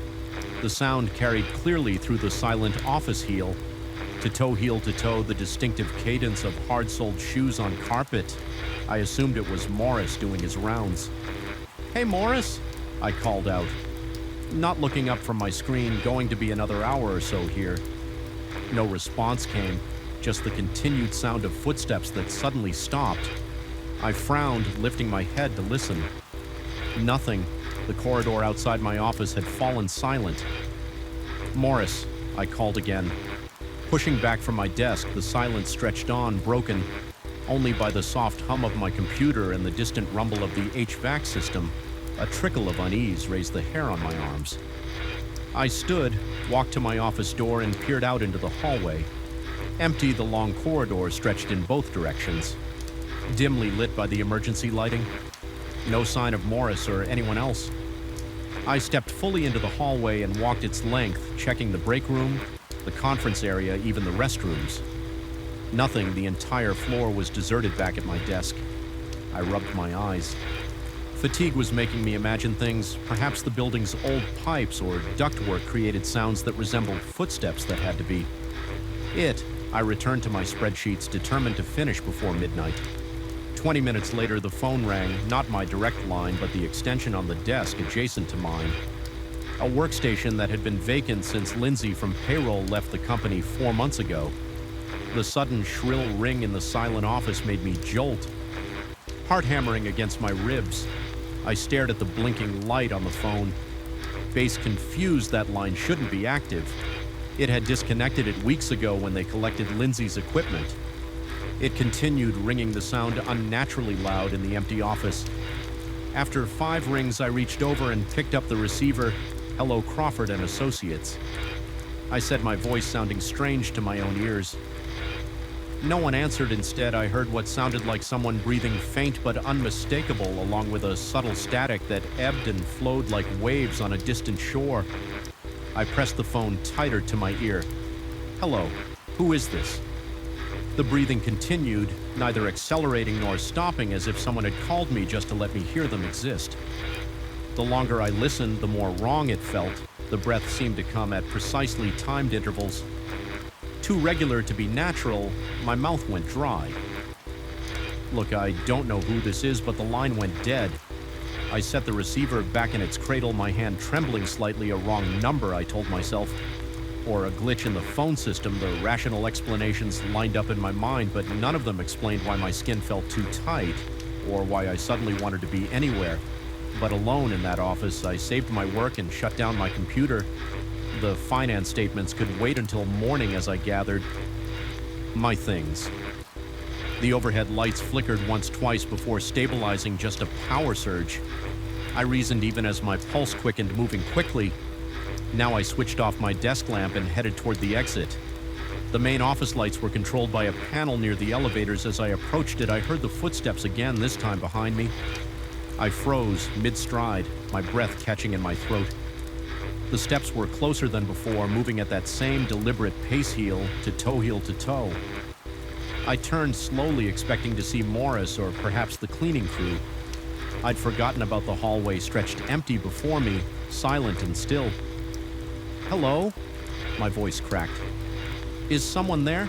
Nothing, just the soft buzz of the emergency exit sign, sweat bead on my forehead. Despite the office's chill, I was not someone prone to imagination or nerves. I dealt in numbers and certainties. In the comforting reliability of balance sheets where everything must add up, whatever this was, didn't add up. I moved quickly to the light panel and shut everything down. The office plunged into darkness, illuminated only by the exit signs and the city lights filtering through the blinds. As I turned back toward the elevators, the footsteps resumed now. From the direction of my office, they moved steadily, purposefully coming closer. My pulse thundered in my ears as I jabbed the elevator call button repeatedly. I could hear the elevator car whirring its way up from the lobby too slowly. The footsteps continued their approach, and now I could feel a change in the air, a a drop in temperature, a heaviness that hadn't been there before the elevator dinged its arrival. Just as the footsteps reached the corner of the hallway, I practically threw myself inside, punching the lobby button and the door. Close buttons simultaneously as the door slid shut, I caught a glimpse of nothing, just the empty hallway. Though the sound of footsteps had been mere seconds away from rounding the corner. That night I slept with the lights on for the first time since childhood. The next morning I convinced myself I'd experienced some combination of exhaustion and an overactive imagination. The human mind seeks patterns, creates explanations, finds faces in random shapes. I'd been working too hard. That's all. Nevertheless, I found myself leaving the office promptly at 5 that evening, something I hadn't done in years. 2 days passed without incident. My confidence returned, and with it my usual work habits, taxis, and waits for no one. After all, by Friday, I once again found myself alone in the office after hours, though I promised myself I wouldn't stay past, At 7:30, I was deep in concentration when the temperature in my office plummeted. One moment I was comfortable, the next, I could see my breath forming small clouds with each exhalation. I looked up from my computer, rubbing my arms against the sudden chill. That's when I noticed the cursor on my screen moving. I hadn't touched the mouse. My hands were nowhere near the keyboard, yet the cursor drifted deliberately across the spreadsheet I'd been working on. Highlighting a column of numbers, I stared, unable to process what I was seeing. As the cursor clicked on the sum at the bottom of the column, 14 set out 58,643, and began typing. The digits deleted themselves one by one, replaced by new numbers, 3479. My throat constricted. Those weren't just any digits, they were the last 4 digits of my social security number. I lunged forward, yanking the computer's power cord from the wall. The screen went black instantly. My chest heaved as though I'd run a marathon, cold sweat soaking through my shirt. Despite the frigid air, this couldn't be happening. It wasn't possible. A notification chimed on my phone. With shaking hands, I pulled it from my pocket and looked at the screen. One new email from an address I didn't recognize. New Grayson Building. Net. The subject line read simply 3479. I didn't open it. Instead, I grabbed my coat and briefcase, not bothering to shut down properly or organize my desk. As I hurried toward the exit, I heard the footsteps again, this time from multiple directions. They converged on my position from the break room, the file storage area, and the main corridor, walking faster now. Urgent. I ran the stairwell. Seemed safer than waiting for the elevator. I took the steps 2 at a time, the sound of my own panic descent echoing in the concrete chamber behind me. Or was it above me? I heard doors opening. More footsteps joining the chase. By the time I reached the lobby, I was in a full sprint. Morris looked up from his security desk, startled by my sudden appearance. "Everything all right, Mr. Mercer?" he asked, concern etched on his weathered face. I forced myself to stop, to breathe, to appear normal. I couldn't tell him I was running from nothing, from footsteps without bodies, from a presence I couldn't see. "Fine, Morris," I managed. "Just realized I'm late for dinner plans." He nodded, though his eyes remained skeptical.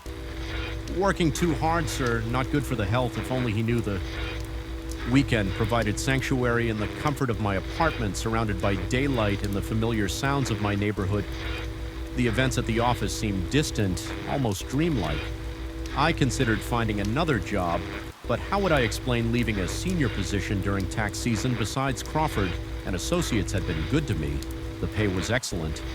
My colleagues respectful. Was I really going to throw that away because of some unexplained occurrences that probably had rational explanations by Monday? I'd convinced myself to return, though I made a new rule: no staying after 6. No matter what, for a week this worked. I came in early instead of staying late, maintained a friendly but casual relationship with my colleagues, and tried to forget what had happened. The incident with my computer I attributed to some kind of malware, the cold spot to a malfunctioning vent, the footsteps to the building's peculiar acoustics. Then Lindsay from payroll called me, not the actual Lindsay. She'd moved to Seattle months ago, but a call from her old extension. I was alone in my office at 5:45, preparing to leave, when her line rang, the same line that had been disconnected, the same line that shouldn't work. I stared at the blinking light. My hand hovering midway to the receiver, every instinct told me not to answer it, but something stronger. Curiosity, perhaps, or the need to confront what was happening made me pick up. "Hello," I said, my voice steadier than I felt this time. Instead of breathing, I heard what sounded like a recording of my own voice played back at me from some previous conversation. Going to be another hour or so. Hear my greeting to Morris from that first night. Ice flooded my veins. "Who is this?" I demanded. "What do you want?" More of my own words echoed back. "Look, I don't know who this is." But then a new voice broke through, distorted as if coming from underwater or through damaged speakers. It spoke just 3 words, each one. Distinct and deliberate, the numbers wrong. The line went dead. I dropped the phone as if it had burned me wrong. Numbers, that's what this was about. Financial statements, spreadsheets. Had I made some critical error that was now manifesting in this impossible way? I pulled up the file I'd been working on that first night, scanning the columns for discrepancies. Everything looked cool, correct. But then I noticed a footnote I hadn't seen before. A small asterisk next to one of the client claim deductions. Following the reference led me to a note that simply hadn't been there before. Check storage box 3479. The digits again, my social security number's last 4. The file room was on the opposite side of the office, a windowless space lined with metal shelves and filing cabinets. During business hours, it was frequently visited after hours. It was the most isolated part of the floor. I checked my watch 6:10 p.m. I'd already broken my rule about leaving by 600. I should go home. I told myself whatever this is, it can wait until morning when others are here. But I knew it wouldn't wait.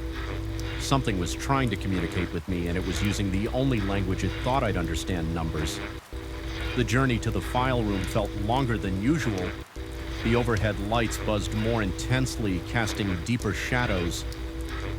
Each step I took seemed to echo oddly, as if someone just around the corner was matching my pace.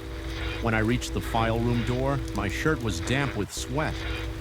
Despite the building's cooling system inside, the room was colder than the rest of the office. My breath formed visible puffs as I navigated the narrow aisles between shelving units. Box numbers were organized by client and year, but also had sequential storage numbers. I found section 3000 quickly enough, then worked my way to 3479. The box was unremarkable, a standard cardboard storage container. Dusty from lack of handling the label.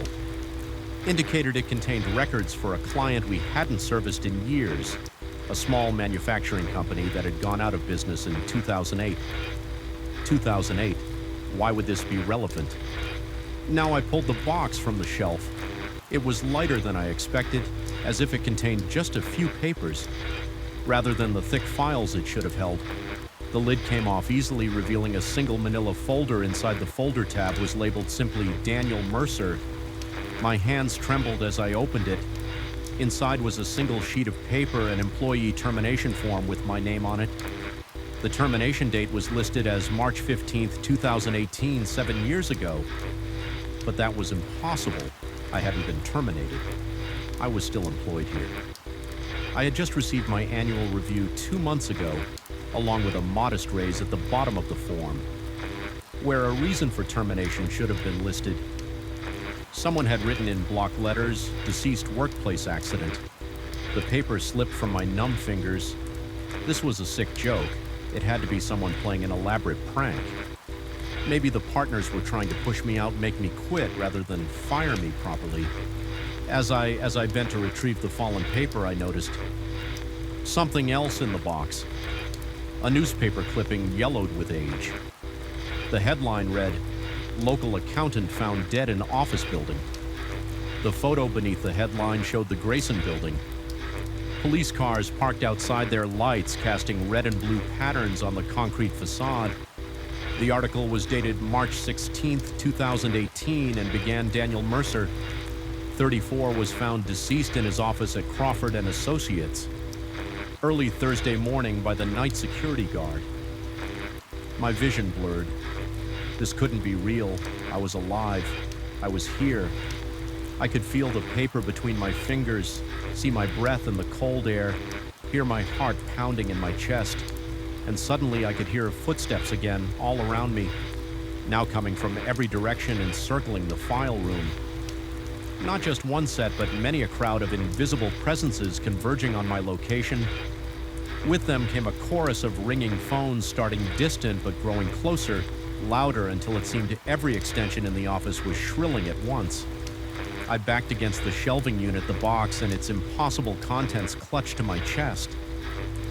"This isn't real," I said aloud, my voice sounding hollow in the confined space. "I'm not dead, I'm here. I exist." The footsteps stopped abruptly. The phones fell silent. In their place came a new sound. The software of the building's HVAC system powering down one by one. The overhead lights began to shut off darkness, spreading through the file room like spilled ink, until only the faint glow of the emergency exit sign remained. In that dim red light, I saw my breath slow, then stop being visible altogether. The temperature had normalized whatever presence had filled the room. Moments before seemed to have withdrawn. I stood frozen for several long minutes, waiting for something else to happen when nothing did. I carefully placed the box back on the shelf and made my way through the darkened office to the stairwell. I didn't run this time. There seemed no point. Morris looked up as I emerged into the lobby, his expression neutral. "Working late again, Mr. Mercer." I studied his face, searching for any sign that he was part of this, that he knew something. All I saw was the mild concern of an aging security guard for a workaholic tenant just finished up. I replied, my voice steadier than I expected. "Have a good night, Morris." "You too, sir. See you tomorrow." Woody would anyone that was 2 weeks ago, I've continued coming to work each day, arriving precisely at 9 o'clock and leaving precisely at 5. My colleagues treat me no differently.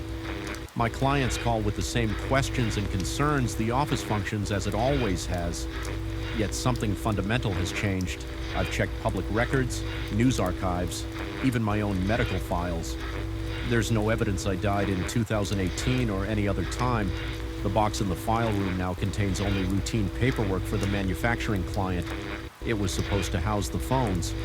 Work normally, my computer behaves as expected, but sometimes when I'm alone in my office and the building grows quiet, I catch glimpses of something in my peripheral vision, shadowy figures that vanish.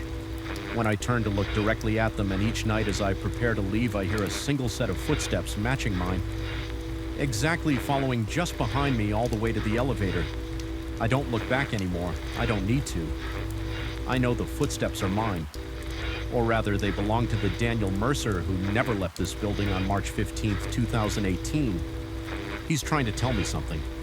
Trying to make me understand a truth I can't yet grasp. The numbers don't add up, you see? And in my profession, that's something we simply cannot ignore. So I wait, and I listen, and I prepare for whatever revelation comes next. After all, what's the worst that could happen? I'm already dead. Or perhaps I never truly lived the first time I saw it. I convinced myself it was nothing. Just a trick of the light. A shadow cast by the flickering fluorescent bulb that had been threatening to die for weeks. But deep down, I knew in that decrepit basement locker room with its perpetual dampness and the subtle scent of that no amount of industrial cleaner could mask something had found me, and now it wouldn't let me go. Downtown's elite fitness center was anything but elite, housed in a pre-war building with creaking floors and walls that sweated when humidity. Rose it survived on cheap membership fees and its convenient location near the financial district. The equipment was outdated, the trainers half interested, but the monthly rate was something I could afford on my editor's salary. And after my divorce, I needed somewhere to channel the restless energy that kept me awake at night. I preferred working out late, arriving around 8:30 p.m.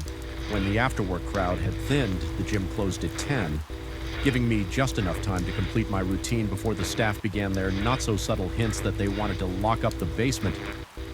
Locker room became my private sanctuary those last 15 minutes. Most members avoided showering, they're preferring to head home instead.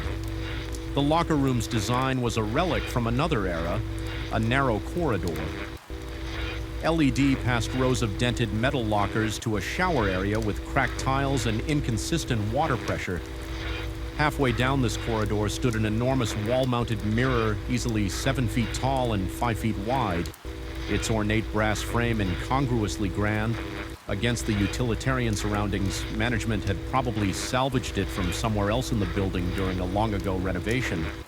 The mirror's surface had that wavy common to old glass, subtly distorting reflections in a way that modern mirrors don't. It was the Tuesday after Labor Day when I first noticed something. Miss I just finished an intense session on the squat rack and was alone in the locker room toweling off sweat before heading to the shower. As I opened my locker, I caught movement in the mirror's periphery, a dark smudge passing behind my reflected self. My head snapped around hard, suddenly racing, but the corridor behind me was empty. I turned back to the mirror, scanning its surface carefully near the right edge. A slight discoloration marred the glass, like a smear of something dark or perhaps just a shadow cast at an odd angle. I reached out, running my fingers over the spot. It felt smooth and cool. Just like the rest of the mirror, the rational explanation was dirt. A poorly cleaned mirror in a basement that hadn't seen proper maintenance in decades. I mentioned it offhandedly to Miguel, the night attendant, as I left. He nodded distractedly, promising to have someone look at it tomorrow. We both knew nobody would a week pass before I noticed anything unusual again. I was alone once more, the gym nearly empty as closing time approached. Standing before the mirror, adjusting my gym bag, I felt a sudden cold spot, as if walking through a pocket of frigid air in an otherwise room temperature space. The chill raised goosebumps along my arms and the back of my neck. And then at the edge of my vision, that same dark smudge seemed to move, expanding slightly before retreating to the mirror's edge. My breath caught. I stared hard at the spot, willing it to move again to confirm what I had seen. Nothing happened, but as I leaned closer to examine the glass, my reflected face appeared somehow different. The eyes a fraction too wide, the mouth set in an expression I wasn't consciously making. For just a moment, I experienced the disorienting sensation of looking at a stranger wearing my face. I backed away, gathered my things, and left without showering. Over the next few weeks, I considered switching gyms, but financial constraints and stubbornness kept me returning. I changed my routine slightly, trying to finish earlier, but inevitably found myself alone in that basement corridor as close closing time approached. And each time the phenomena grew more pronounced, the dark smudge began appearing more frequently. No longer just at the mirror's edge, but sometimes sliding across its surface. While I changed or showered, the temperature drops became more dramatic. On one occasion, my exhaled breath actually fogged in the suddenly frigid air. Most disturbing were the subtle differences in my reflection movements that lagged by milliseconds. Expressions that didn't quite match my own, a sense that what I was seeing wasn't quite in sync with reality. When I finally mentioned these occurrences to Miguel, his reaction was predictably dismissive. He reluctantly accompanied me to the locker room, where of course nothing unusual happened. Standing beside me, he peered into the mirror and saw only what should be there. Two men in a dingy basement. He suggested with poorly concealed impatience that perhaps I was overtraining or needed more sleep. The lighting down here was bad. He reminded me always playing tricks on people, but I knew what I had seen. What I continued to see when no one else was present, I began researching the building's history. Downtown Myrtle Bank had constructed it in 1908, and it had housed various businesses over the decades before becoming a fitness center in the late 90s. The basement had served many purposes. Storage file room, even briefly as a small employee cafeteria in the 60s. Nothing in the public record suggested tragedy or death that might explain a haunting. If that's what this was. October arrived, bringing earlier sunsets and a perpetual chill to the basement locker room.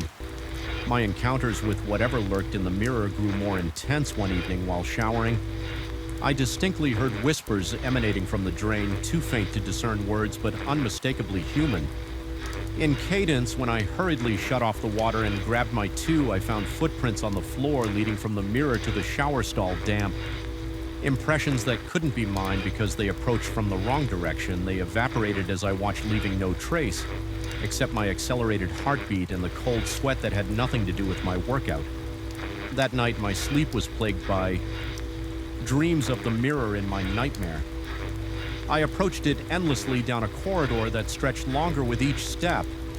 My reflection waited patiently, growing more distinct as I struggled to reach it, but the face looking back wasn't mine, or rather it was mine, but wrong, like a photographed negative.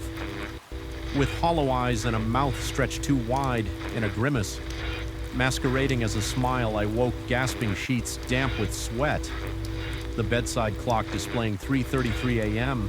For several minutes I sat upright, convincing myself there was no mirror in my bedroom, no watching presence in the darkened corners. When sleep finally reclaimed me, it was thin and restless. The next day I asked Diane, the morning manager who worked at the gym, since its opening, about the mirror. Her response was unexpected. She paused, keys jingling in her hand, and asked why I wanted to know. There was something guarded in her expression that hadn't been there before. I kept my explanation vague, just curious about such an ornate piece in an otherwise utilitarian space. Diane revealed that the mirror had been there when they took over the building, too heavy and cumbersome to move. She'd wanted to remove it during renovations, but the owner had insisted on leaving it something about architectural integrity or historical preservation. She hurried away after that, suddenly remembering an appointment. She was lying. I was certain of it that evening. I purposely arrived later than usual. The gym was nearly empty, just a couple of regulars finishing half-hearted sets before heading home. Miguel was nowhere to be seen. Unusual, since he was typically stationed near the entrance. At this hour, I completed an abbreviated workout, my attention focused more on the approaching solitude than on proper form or rep counts. By 9:45, I was alone. The overhead speakers announced 15 minutes until closing, the automated message echoing through empty rooms. I descended the stairs to the basement, each step heavier than the last. Some irrational part of me hoped that confronting whatever dwelt in the mirror might end this escalating situation. Another part recognized the foolishness of intentionally seeking out something I didn't understand. The locker room corridor seemed darker than usual. Two of the fluorescent tubes had failed, leaving pools of shadow between islands of harsh light. The air felt thicker, more resistant, as if the oxygen percentage had subtly decreased, and it was cold, much colder than the autumn night outside. Warranted standing before the mirror, I saw only my ordinary reflection. At first, a middle-aged man with tension evident in the set of his shoulders and the tightness around his eyes. I waited, breathing carefully, watching for any anomaly. Minutes passed. Nothing happened, just as I began to feel foolish, ready to chalk up my experiences to overwork and an active imagination. The fluorescent light directly overhead flickered and went out. The mirror's surface darkened, and in that moment of semi-darkness, my reflection changed.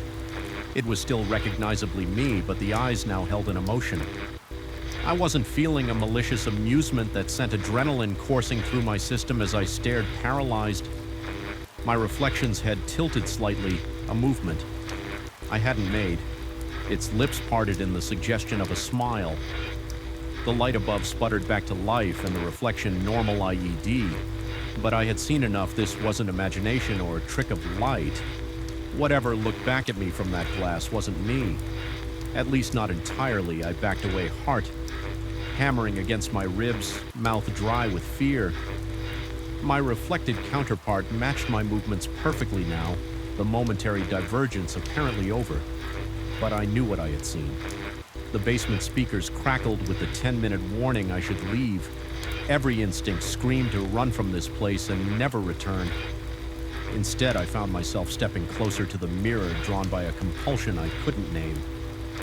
"What are you?" My voice emerged as a hoarse whisper. My reflection mowed the same words. Synchronized once more, but then as I watched, a subtle change rippled across its features. The eyes darkened, the pupils expanding until little iris remained.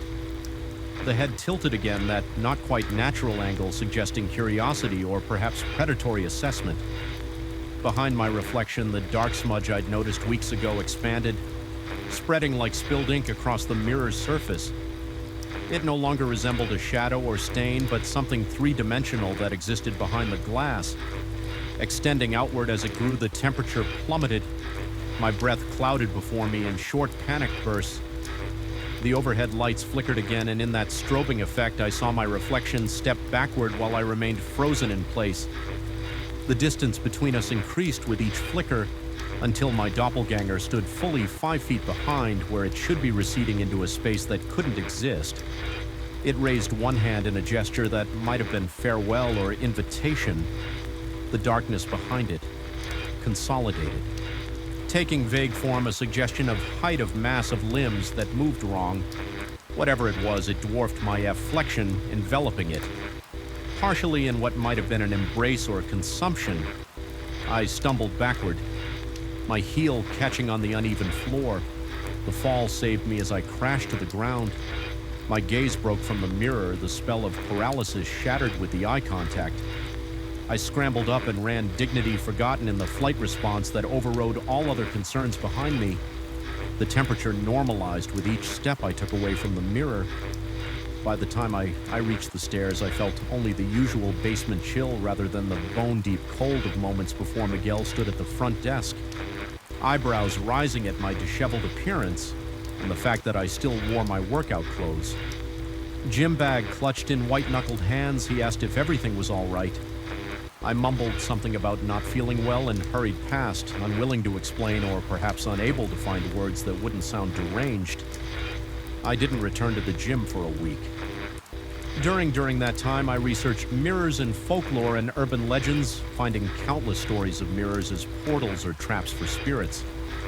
Most cultures had some taboo or superstition regarding mirrors and darkness. None of it helped me understand what was happening at Elite Fitness, but it confirmed I wasn't alone in fearing what might lurk behind reflective surfaces when I finally returned. It was midday, the gym crowded with lunch break warriors and retirees using their discounted daytime memberships. I avoided the basement entirely, using the small restroom near the entrance instead. But as my workout ended, I found myself drawn downstairs by a compulsion I couldn't resist. The locker room was occupied. This time, 2 men changing after their workouts, their conversation about protein supplements echoing off the tiled walls. I positioned myself to keep the mirror in view while I changed. Watching for any abnormality with others present, the glass remained just glass, my reflection behaving as it should as the men left. One of them nodded to me in passing. I nearly grabbed his arm, nearly begged him to stay instead. I watched them disappear up the stairs, leaving me alone once more. With the mirror, the familiar cold descended immediately, as if it had been waiting just beyond the threshold of perception. My reflected self looked back at me, eyes dark and knowing a slight smile playing at lips that I could feel, remained pressed in a grim line on my actual face. "What are you want?" I whispered the reflection. Smile widened behind it, the darkness gathered again, taking more substantial form than before. It suggested a human silhouette, but wrong proportions. Exaggerated limbs too numerous or too long, it loomed over my doppelganger with what I could only interpret as possessive intent. My reflection's lips moved, forming words I couldn't hear, but somehow I understood wrecking company release. The overhead light flickered and my reflection retreated further into the impossible space behind the glass. One hand extended toward me, palm up in unmistakable invitation behind it. The darkness parted like a curtain, revealing glimpses of a place that wasn't a place. A void punctuated by fragments of what might have been other rooms, other mirrors, other trapped observers. I understood then the mirror wasn't haunted, it was a door, and whatever had assumed my likeness was a gatekeeper seeking to draw me through. I backed away, shaking my head. My reflection's expression hardened, the simulated humanity dropping away to reveal something ancient and patient and hungry. The darkness behind it surged forward, pressing against the glass like a membrane about to rupture. The mirror's surface rippled actual physical movement, distorting its reflective plane. A sound filled the room, not heard with ears but felt in bone and tissue, a subsonic vibration that rattled fillings and set nerve endings alight with pain. I ran up the stairs past startled staff out into the street, where I gulped fresh air in desperate lungfuls. I never returned to Elite Fitness after that day, forfeited my membership, abandoned my locker contents, ignored the automated emails asking why I'd left sometimes, passing reflective surfaces, store windows, car mirrors, even my phone's darkened screen. I catch movement at the periphery of my vision. a familiar silhouette watching, waiting for recognition or invitation. I've covered the mirrors in my apartment, learned to shave by touch rather than sight, because I know what waits on the other side of the glass, and I know that each time I meet those eyes, the barrier between us wears thinner. One day, perhaps no mirror will be needed at all. Until then, I avoid my reflection and try not to think about that other self waiting in the darkness beyond the mirror's edge. Sometimes, though, I wonder if I made the right choice, if what looked back at me from that basement mirror was truly malevolent or merely different, if the darkness had offered was oblivion or transformation. And in those moments of doubt, when my guard is lowest, I feel it watching patient, eternal, certain that eventually curiosity will overcome caution. After all, we're reflections of each other, and mirrors don't forget the faces they've shown. The first time I felt it, that unmistakable sensation of being watched, was on a Tuesday. In late October, the fluorescent lights in the hallway flickered, casting elongated shadows that seemed to follow me as I walked toward the equipment storage room.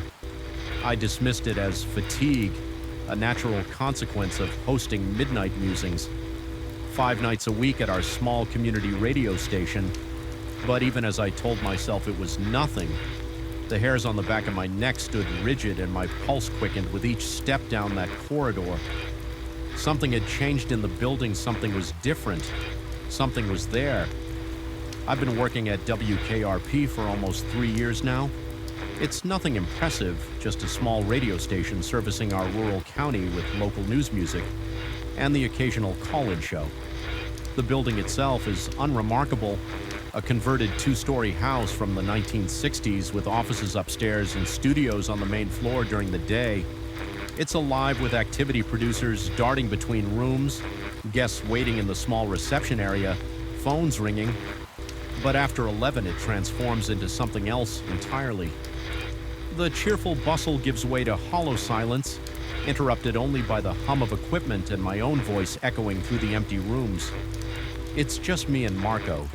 Then he's our night technician, a man of few words who spends his shift locked away in the control room, monitoring levels and occasionally slipping me notes about time constraints or upcoming segments.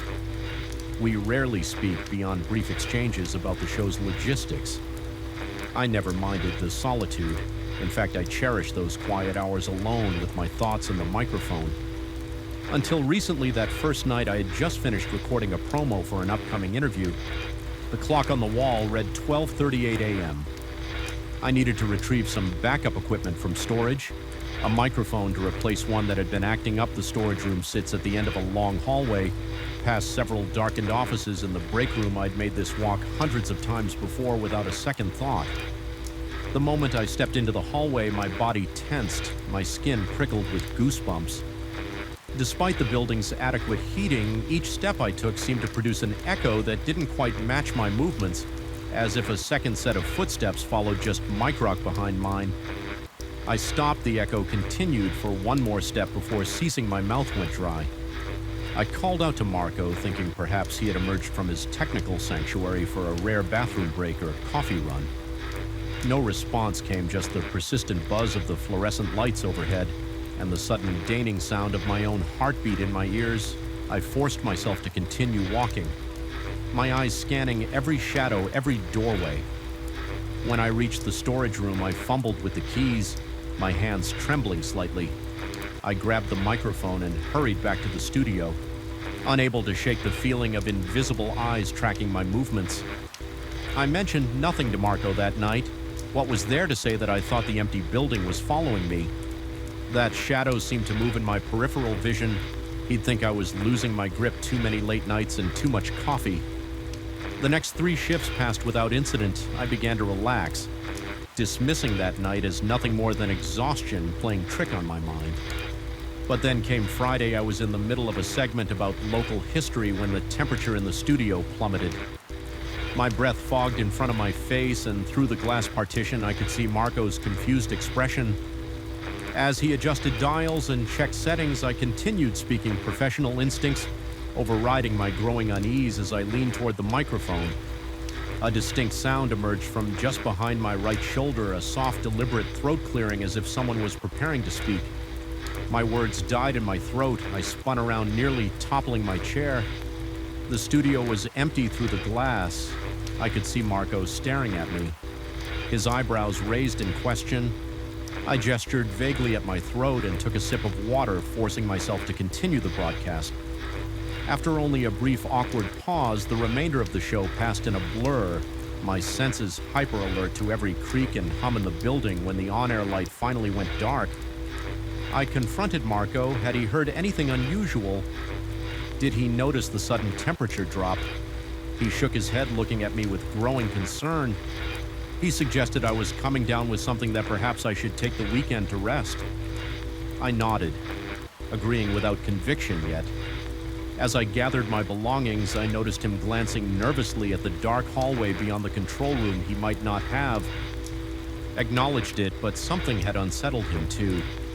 The weekend offered no respite. I lay awake in my apartment, replaying those moments in the studio, questioning my perceptions.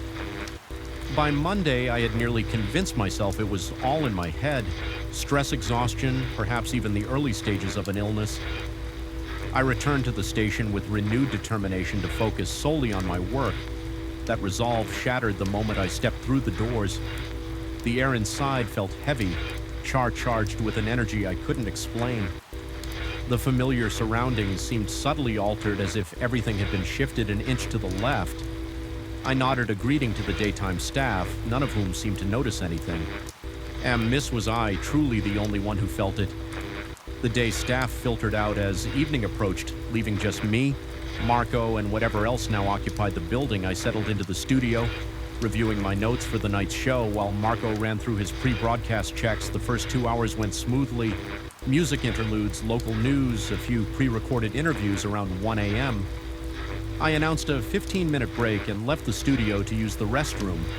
The hallway stretched before me like a tunnel, the end seeming much farther away than I remembered. The fluorescent tubes overhead buzzed and flickered, creating stroboscopic patterns on the worn carpet. I walked quickly, keeping my eyes fixed ahead, fighting the urge to look over my shoulder in the restroom. I splashed cold water on my face and stared at my reflection. Dark circles had formed under my eyes. My skin appeared sour under the harsh lighting. I looked like a man hunted as I dried my hands. I heard it again, that deliberate throat clearing coming from one of the stalls behind me. My heart lurched painfully against my ribcage. I knew with absolute certainty that I had been alone when I entered. I had checked a new habit born of growing paranoia. My legs felt leaden as I turned slowly to face the row of stalls. All doors stood open, all stalls empty. A violent shiver ran down my spine as I backed toward the exit. My hand fumbled for the doorknob, refusing to turn away from those empty stalls as I pushed the door open. A whisper emerged from the last stall, so faint I almost missed it. Stay, I ran, dignity abandoned. I sprinted down the corridor toward the studio, toward Marco, in the comforting presence of another human being. I burst into the control room, startling him so badly he knocked over his coffee. His eyes widened as he took in my appearance, face-pale breathing. Ragged before I could explain, before I could put words to the terror coursing through me. A tremendous bang echoed through the building. The door to the hallway had slammed shut with such force that the glass partition between the studio and control room vibrated. Marco jumped to his feet, asking what the hell that was. I struggled to form a coherent response, managing only to ask if anyone else was in the building. He shook his head, insisting he had been locked in the control room the entire time. We checked the security system together, reviewing the footage from the single camera mounted in the reception area. Nothing, no movement, no unexplained shadows. Nothing to account for the slamming door or the voice I was certain I had heard Marco suggested a draft. An open window somewhere in the building, I nodded, clinging to this rational explanation despite knowing all windows remained sealed against the autumn chill. Somehow I finished that night's broadcast. My voice sounded hollow even to my own ears. Marco watched me carefully throughout the remaining hours, his concern evident in the frequent glances he cast my way. When the show finally ended, he offered to walk with me to my car. I accepted gratefully, though neither of us acknowledged the reason for this sudden courtesy. The following week brought new manifestations, items in the studio moved when I wasn't looking, a coffee mug shifting positions, my notes rearranging themselves. A chair turned to face the door rather than the microphone. The temperature fluctuations continued isolated to whatever room I occupied, and always the feeling of being observed, of being followed. I began recording everything using my phone. I captured audio during my walks to the storage room, during breaks in the broadcast. During those tense moments after Marco had gone to the control room and I sat alone in the studio, most recordings revealed nothing beyond the building's normal sounds.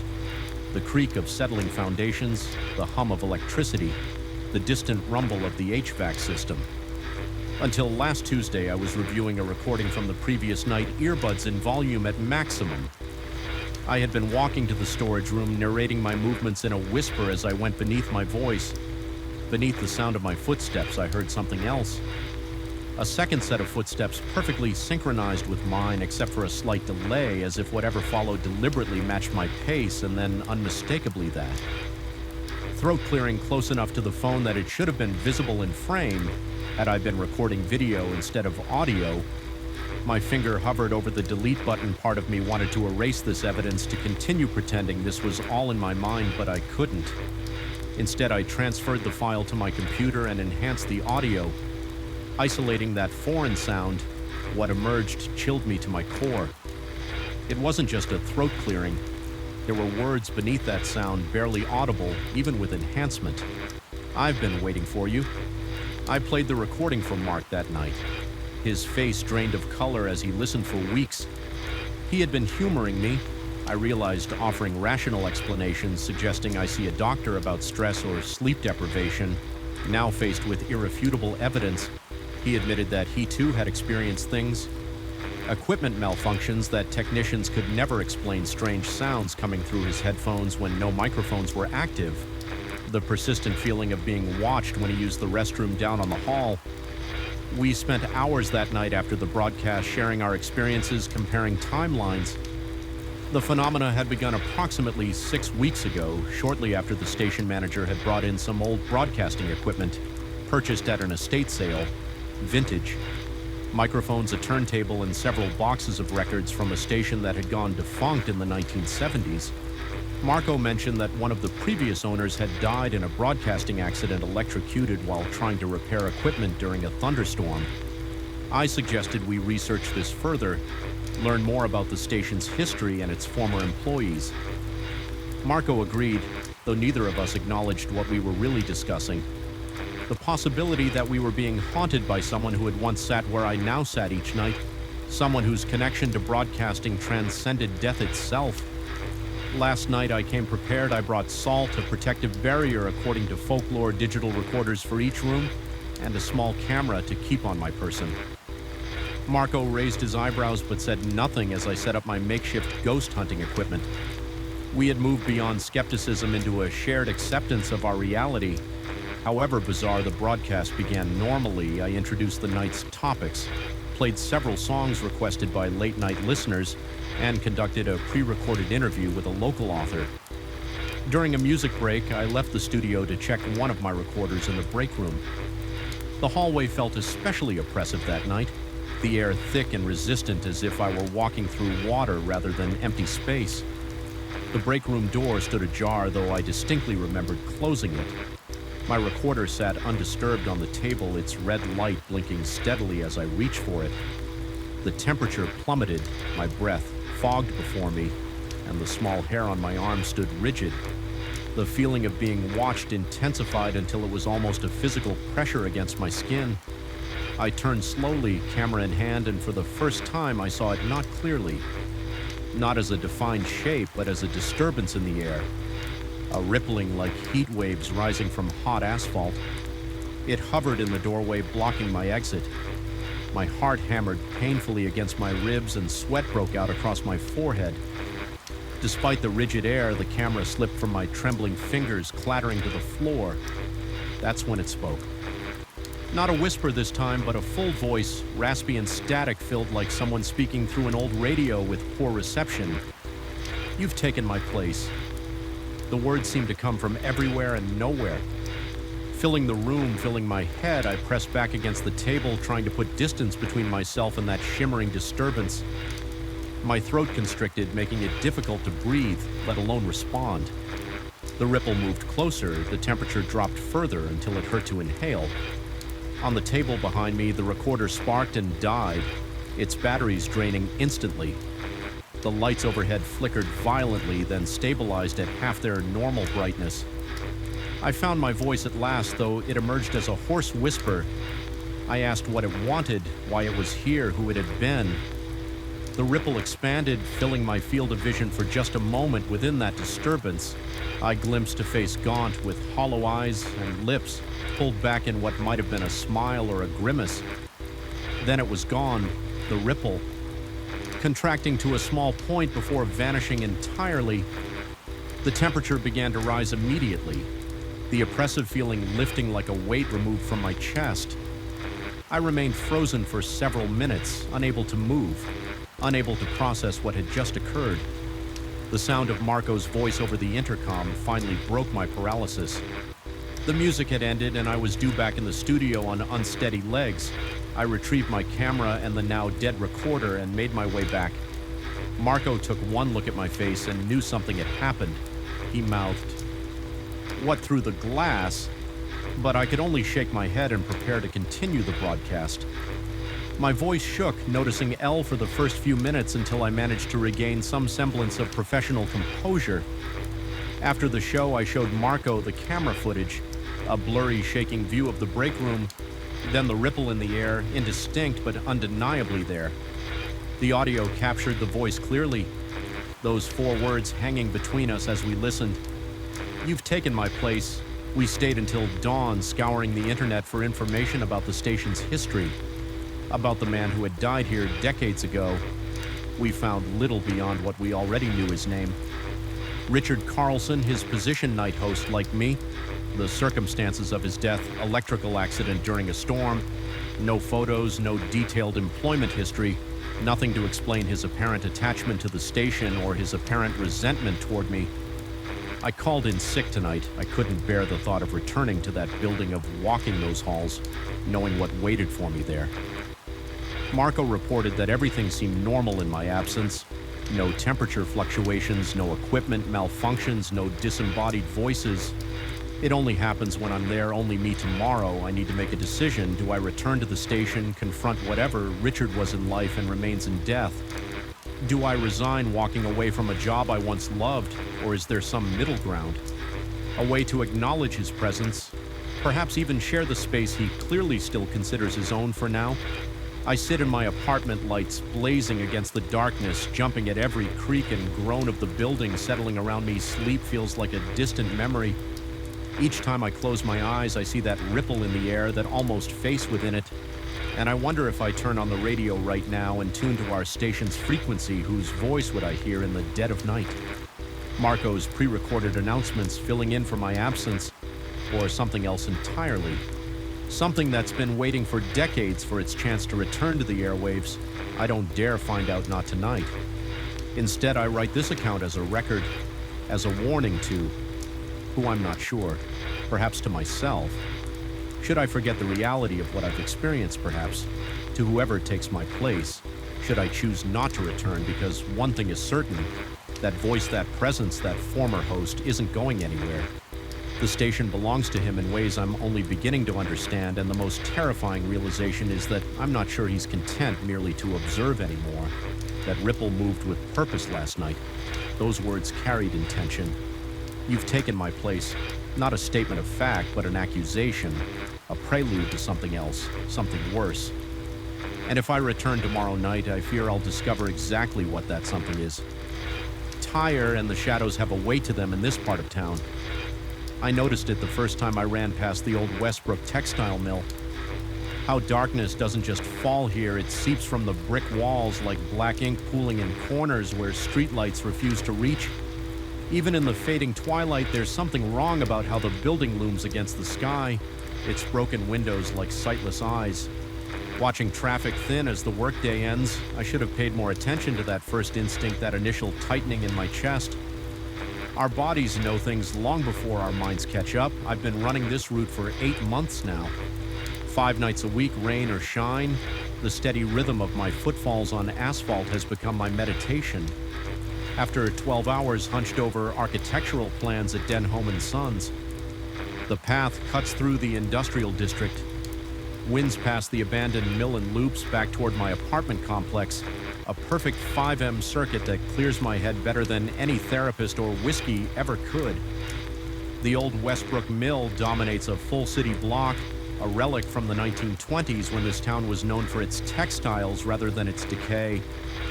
The main building stretches 4 stories high, flanked by a smaller storage facility, and what was once an administrative office. A rusted chain-link fence surrounds the property. Those sections have collapsed, offering easy access to urban explorers and homeless seeking shelter signs. Warning of trespassing and structural hazards hang at irregular intervals. Their red lettering faded to the color of dried blood. 3 weeks ago, something changed. I had just rounded the corner onto Mulberry Street when a peculiar chill traveled up my spine, that ancient animal sense of being watched. My pace faltered as sweat turned cold against my skin. I glanced over my shoulder, expecting to see another runner, or perhaps someone walking their dog in the gloaming. The street stretched empty behind me, with shuttered storefronts and parallel parked cars. I shook it off and continued, but my rhythm never quite recovered. My breaths came shorter, a faint ringing in my ears, drowning out my music as I passed the main gate of the mill. The sensation intensified, a pressure against the back of my skull like invisible fingers probing for weakness. I ran faster, muscles burning, until I was well clear of the property. The feeling vanished as quickly as it had appeared, leaving me doubled over with hands on knees, gulping down air. Half a mile from the mill, I told myself it was nothing, just the natural weariness that comes from running alone at dusk through a semi-deserted area. Still, I slept poorly that night. Dreams filled with the sound of machinery I couldn't see and the sensation of fabric brushing against my face the following evening. I almost changed my route, but routine is a powerful force, and I reasoned that breaking it would only validate an irrational fear. So I laced up my running shoes and headed out. Deliberately pushing thoughts of the mill from my mind, the sensation returned the moment I turned onto Mulberry. This time it wasn't just a feeling of being watched, it was the certainty of it. My skin prickled with goose flesh.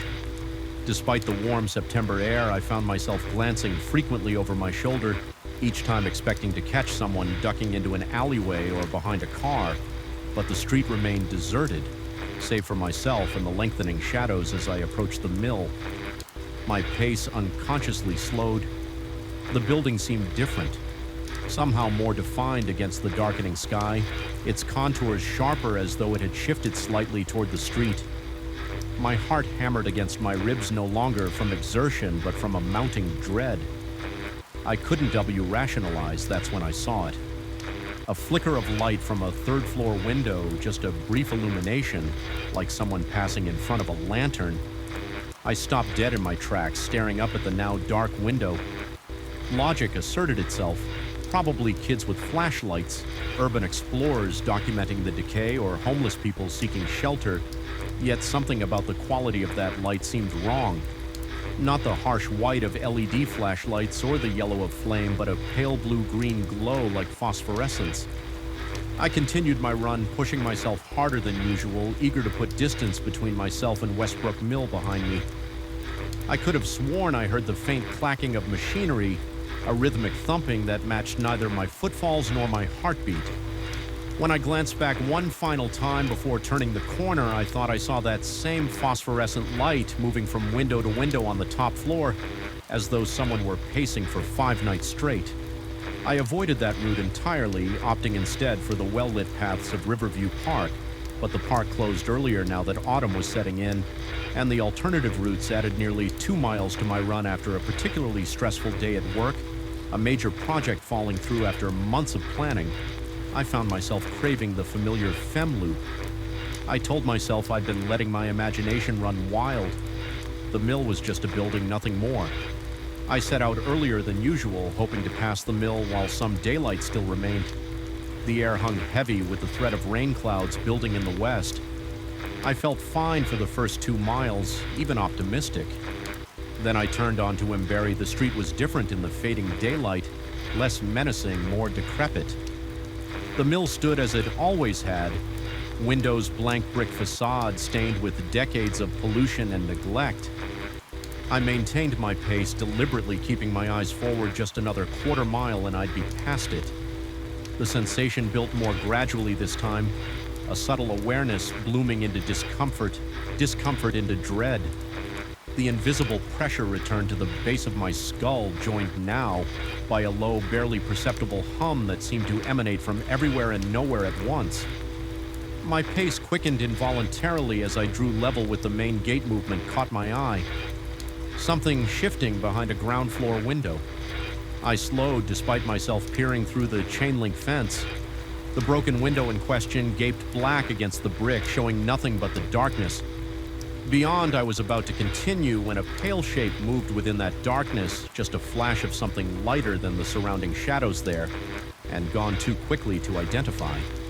I stopped completely, the humming grew louder, resolving into a sound I recognized with sudden, inexplicable certainty, the sound of loons, dozens of them. Shuttles flying back and forth, creating fabric from thread with mechanical precision. But the mill had been closed for over 30 years. A rational voice in my head urged me to leave to complete my run and forget this place. Instead, I found myself approaching the fence, fingers curling around the rusted metal links up close. The mill seemed to pulse with suppressed energy, as though holding its breath. The light was nearly gone now. The first fat droplets of rain speckling the dusty ground at my feet. I found a tear in the fence, and against every instinct of self-preservation slipped through. The mill's courtyard was littered with debris, broken pallets, rusted machinery parts, shattered glass. The main entrance stood 20 yards away, its heavy doors chained shut.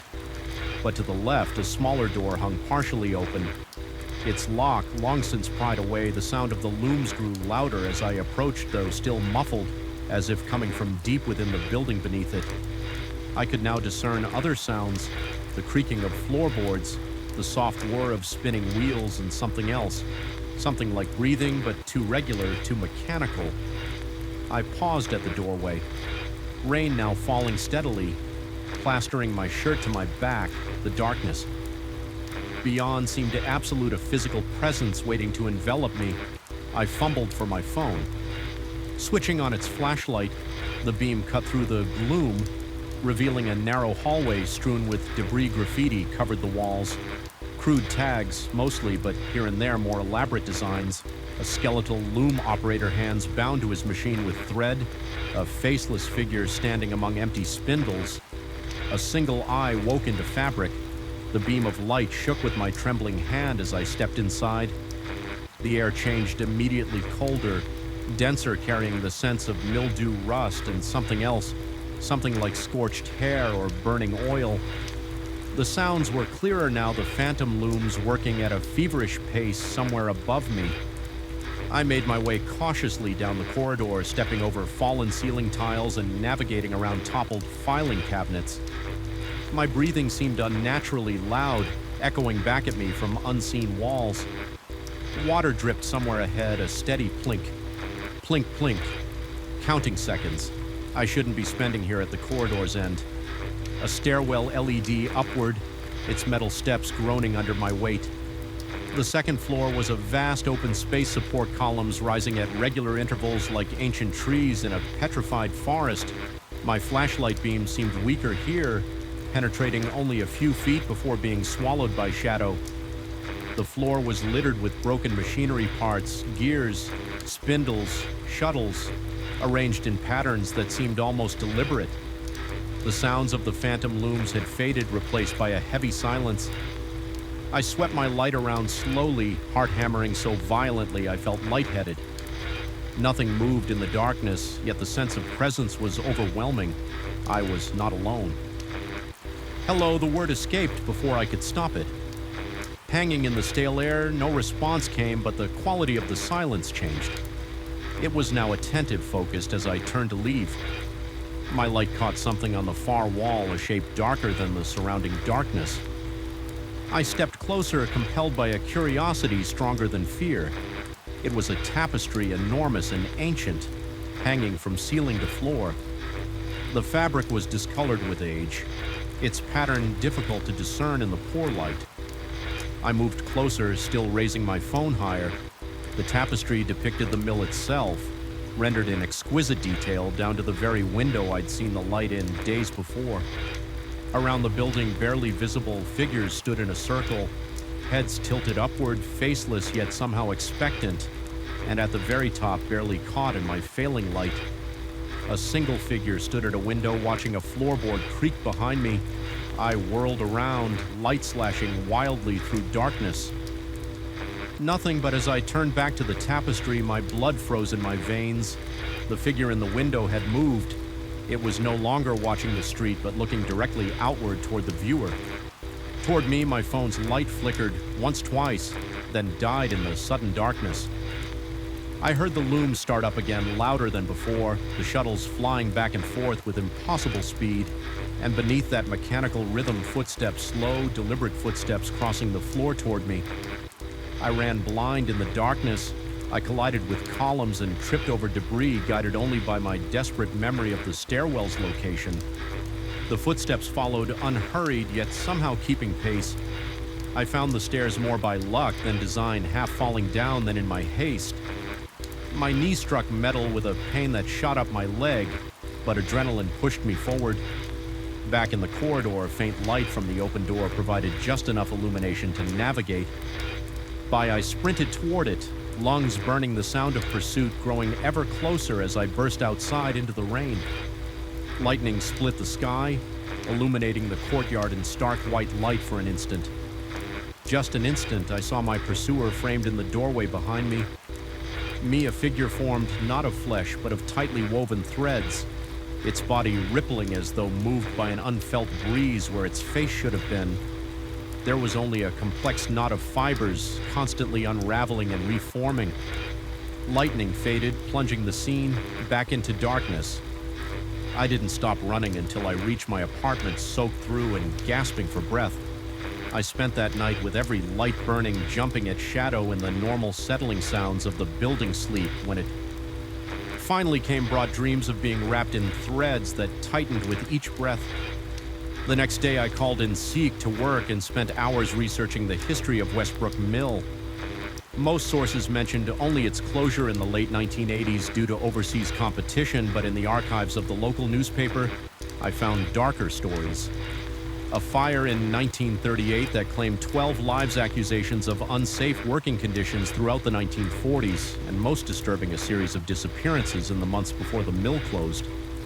5 workers who were never found. One article mentioned a peculiar detail thread had been discovered at the scene of each disappearance, arranged in intricate patterns that investigators couldn't explain. The mill's owner dismissed these incidents as elaborate resignation notices, claiming the workers had simply left for better opportunities. That afternoon, I drove to the local history museum. The elderly curator seemed surprised by my interest in the mill, but directed me to a small display of artifacts, photographs, ledgers, and a sample of fabric produced there, as I examined a black and white photo of workers posed before the main entrance. The curator mentioned casually that some old-timers believed the mill was haunted.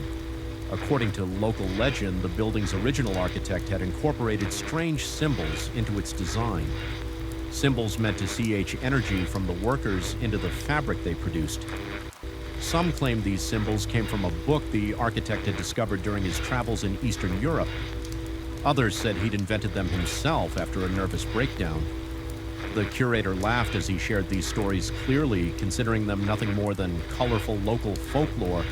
But as I stared at the photograph, a chill ran through me in the third-floor window, the same window where I'd seen the light. A blurred figure stood watching, indistinct yet undeniably present, and around the mill's foundation, barely visible in the photograph's faded edges. Thin lines formed a pattern identical to the one I'd seen on the tapestry. I haven't run past the mill since that night. I've changed my route permanently, even moved to an apartment in another part of town, but sometimes in the twilight. Between waking and sleep, I hear the distant sound of looms, and in my dreams I see that figure of woven thread patiently crafting a tapestry in which I feature with increasing prominence. Yesterday I found a single thread on my pillow, blue-green. Faintly luminescent in the darkness, I told myself it was a stray fiber from a new shirt or towel, but I know better. The Westbrook Mill is reaching out, weaving me into its pattern one strand at a time.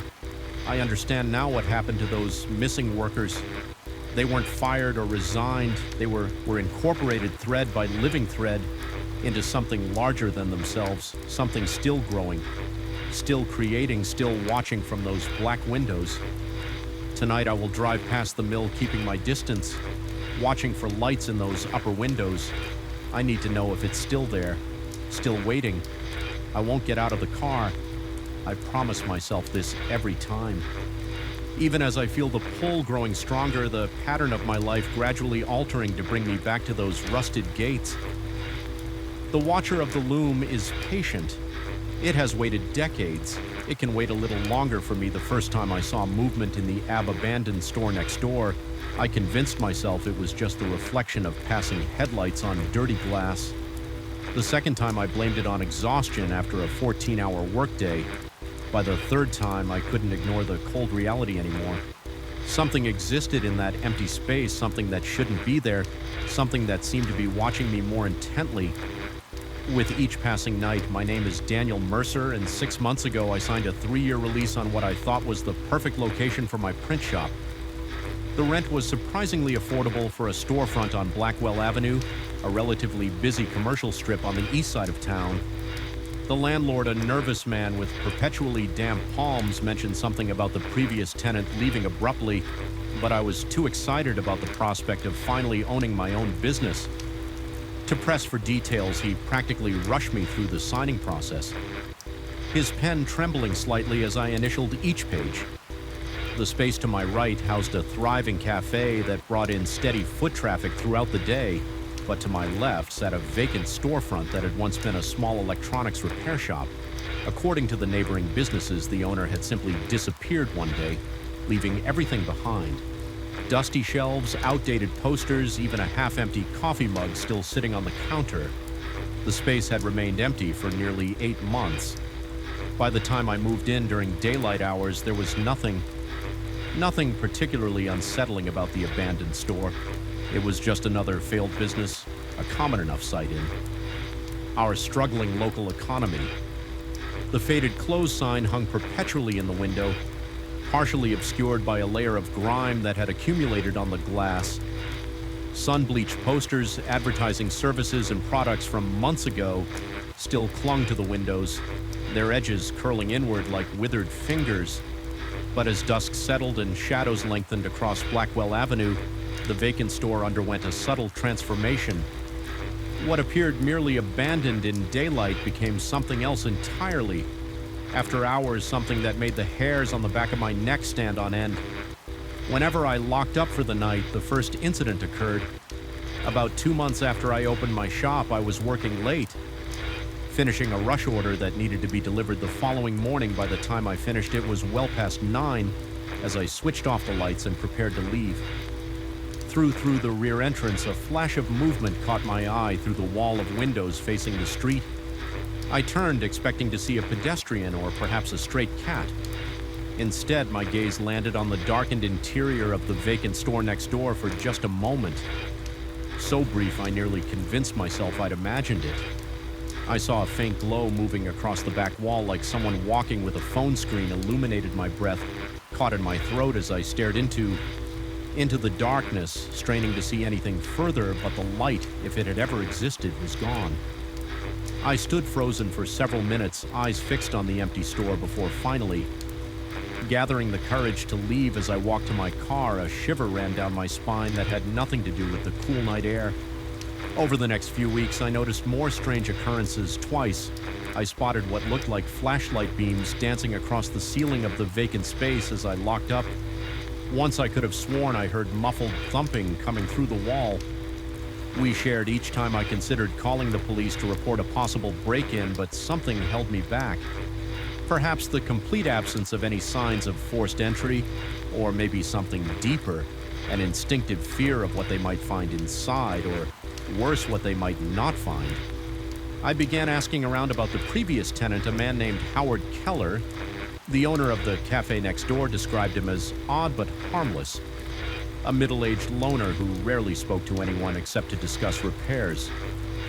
The barber across the street mentioned that Howard had become increasingly paranoid in the weeks before his disappearance, constantly checking the corners of his store and installing additional locks on both his front and back doors. Said he kept hearing things moving around at night. The barber told me with a shrug, thought someone was breaking in after hours, but nothing was ever missing. According to him, just moved like someone was rearranging his store while he was gone. My hands grew clammy as he spoke. My mouth suddenly dry, I thanked him and left quickly, uncomfortably aware of the thin wall separating my livelihood from the empty space next door. One night in late October, I was working later than usual on quarterly tax filings. The street outside had grown quiet, most businesses having closed hours earlier. The only sounds were the soft hum of my computer and the occasional car passing on Blackwell Avenue. Just as I was about to shut down my system, a loud thud resonated through the wall. I froze fingers hovering over the keyboard. It had come from the vacant store. No question about it. The sound was solid and definitive, like a heavy object hitting the floor. My pulse quickened as I rose from my chair legs, strangely unsteady beneath me. Common sense argued that I should leave immediately, drive away, perhaps call the police from the safety of my car. But a darker curiosity propelled me toward the front of my shop, toward the windows that would allow me to peer into the neighboring space. The streetlights cast just enough illumination for me to make out the vague shapes of abandoned shelving units and display cases within. I pressed my face against the cool glass of my own storefront, angling to see as much of the adjacent interior as possible.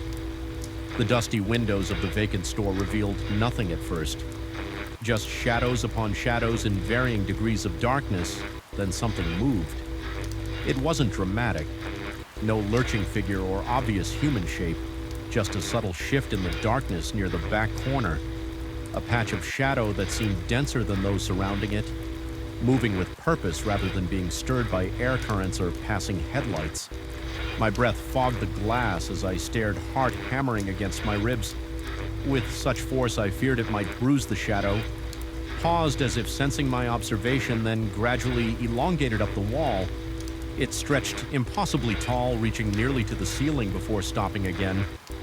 Sweat bead on my forehead and upper lip. Despite the autumn chill, I wanted to look away to run to my car and never return, but I remained transfixed, unable to tear my gaze from the unnatural darkness that seemed to be watching me in return for felt like hours, but must have been only seconds. We remained locked in this silent standoff, me breathing in short, shallow gasps and the shadow perfectly still, except for subtle undulations around its edges like smoke caught in a gentle current. Then it retreated, sliding back down the wall and across the floor with fluid, almost liquid movements until it disappeared behind a counter at the rear of the store. The entire encounter lasted perhaps 20 seconds, but it fundamentally altered something within in me. Whatever existed in that space wasn't human, at least not entirely. I called Inc. the following day, unable to face returning to my shop. Instead, I spent hours researching the history of the building online, scrolling through local news archives and property records. The structure dated back to the 1800s, 1930s, originally housing a series of small retail establishments. Nothing in its documented history suggested tragedy or violence that might explain a haunting. Then I found a small article from 18 months earlier about Howard Keller filing multiple police reports regarding break-ins at his shop despite nothing ever being stolen. The final report mentioned Howard's increasing distress over sounds in the walls and his conviction that someone or something was living in the narrow crawl space between the two storefronts.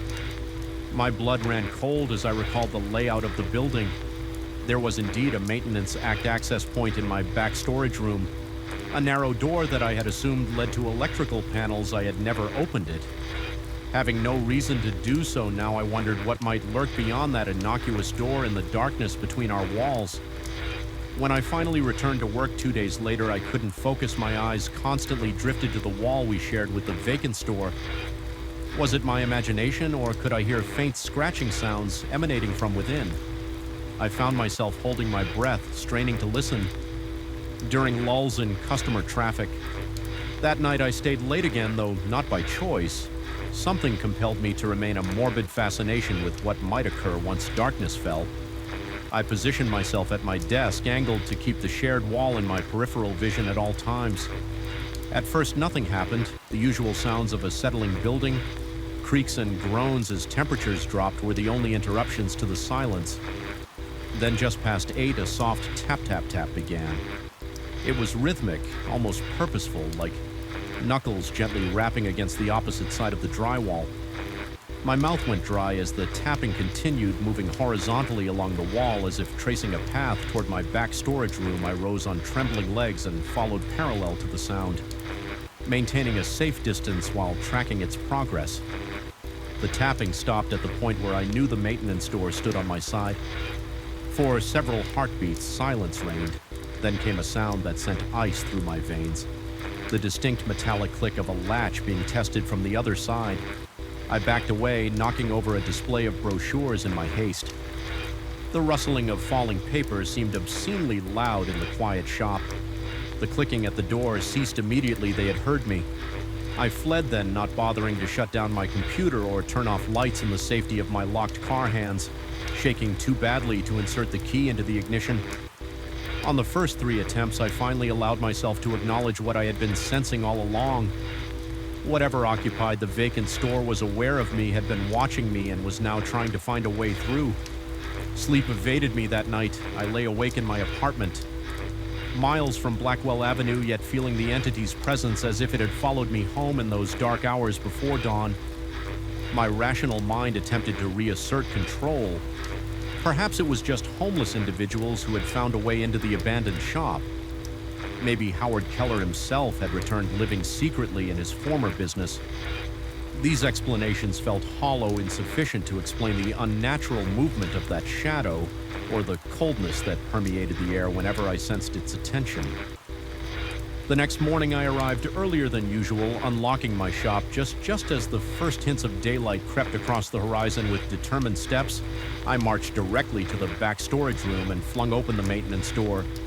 I had so studiously avoided it revealed exactly what it should have: a narrow utility space, housing electrical panels, water meters, and heating ducts. Relief washed over me until my flashlight beam illuminated the far wall. There, scratched into the plaster in jagged, desperate strokes, was a message. It lives in the space of between. Below these words were dozens of tally marks, as if someone had been counting days or possibly visits from whatever they feared.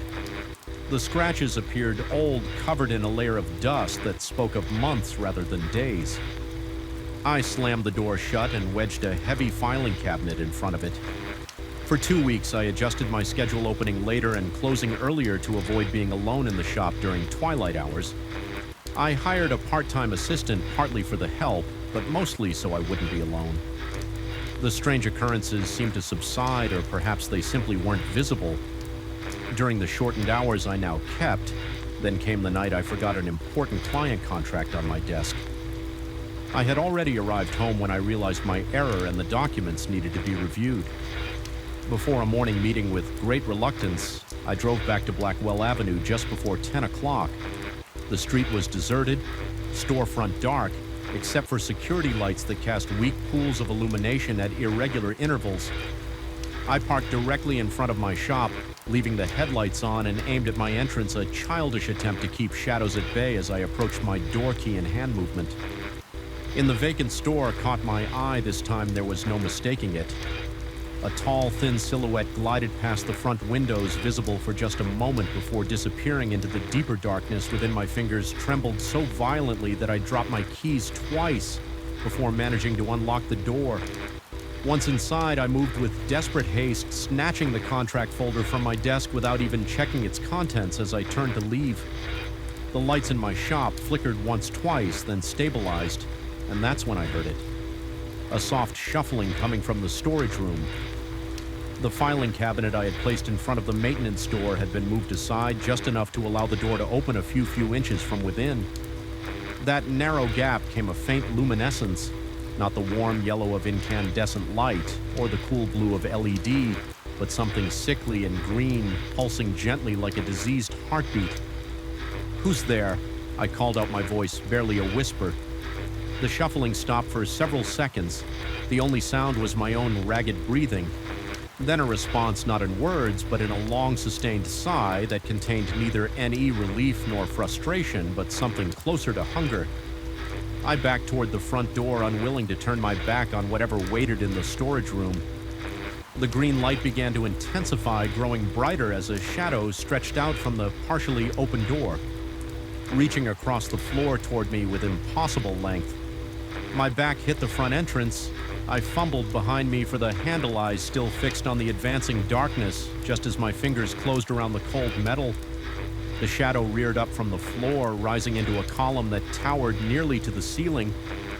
It began to take shape, vaguely humanoid, but wrong in fundamental ways. Limbs too long and jointed in places where human arms and legs should not bend, a head that seemed more suggestion than substance, tilting at an angle that implied curiosity or perhaps assessment. The contract slipped from my nerveless fingers as the figure took one gliding step forward, then another.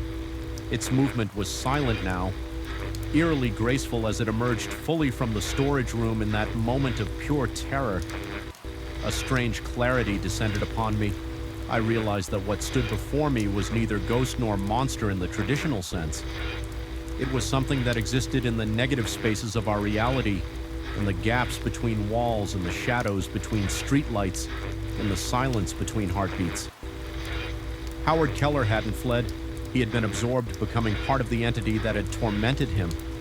The same entity that now reached for me with elongated fingers that seemed to both exist and not exist simultaneously. I burst through the front door, not bothering to lock it behind me as I threw myself into my car and peeled away from the curb. I glanced in my rearview mirror. There, framed perfectly in the doorway of my shop, stood the figure now fully solid and unmistakably wearing what appeared to be Howard Keller's face, stretched over features that were decidedly not human.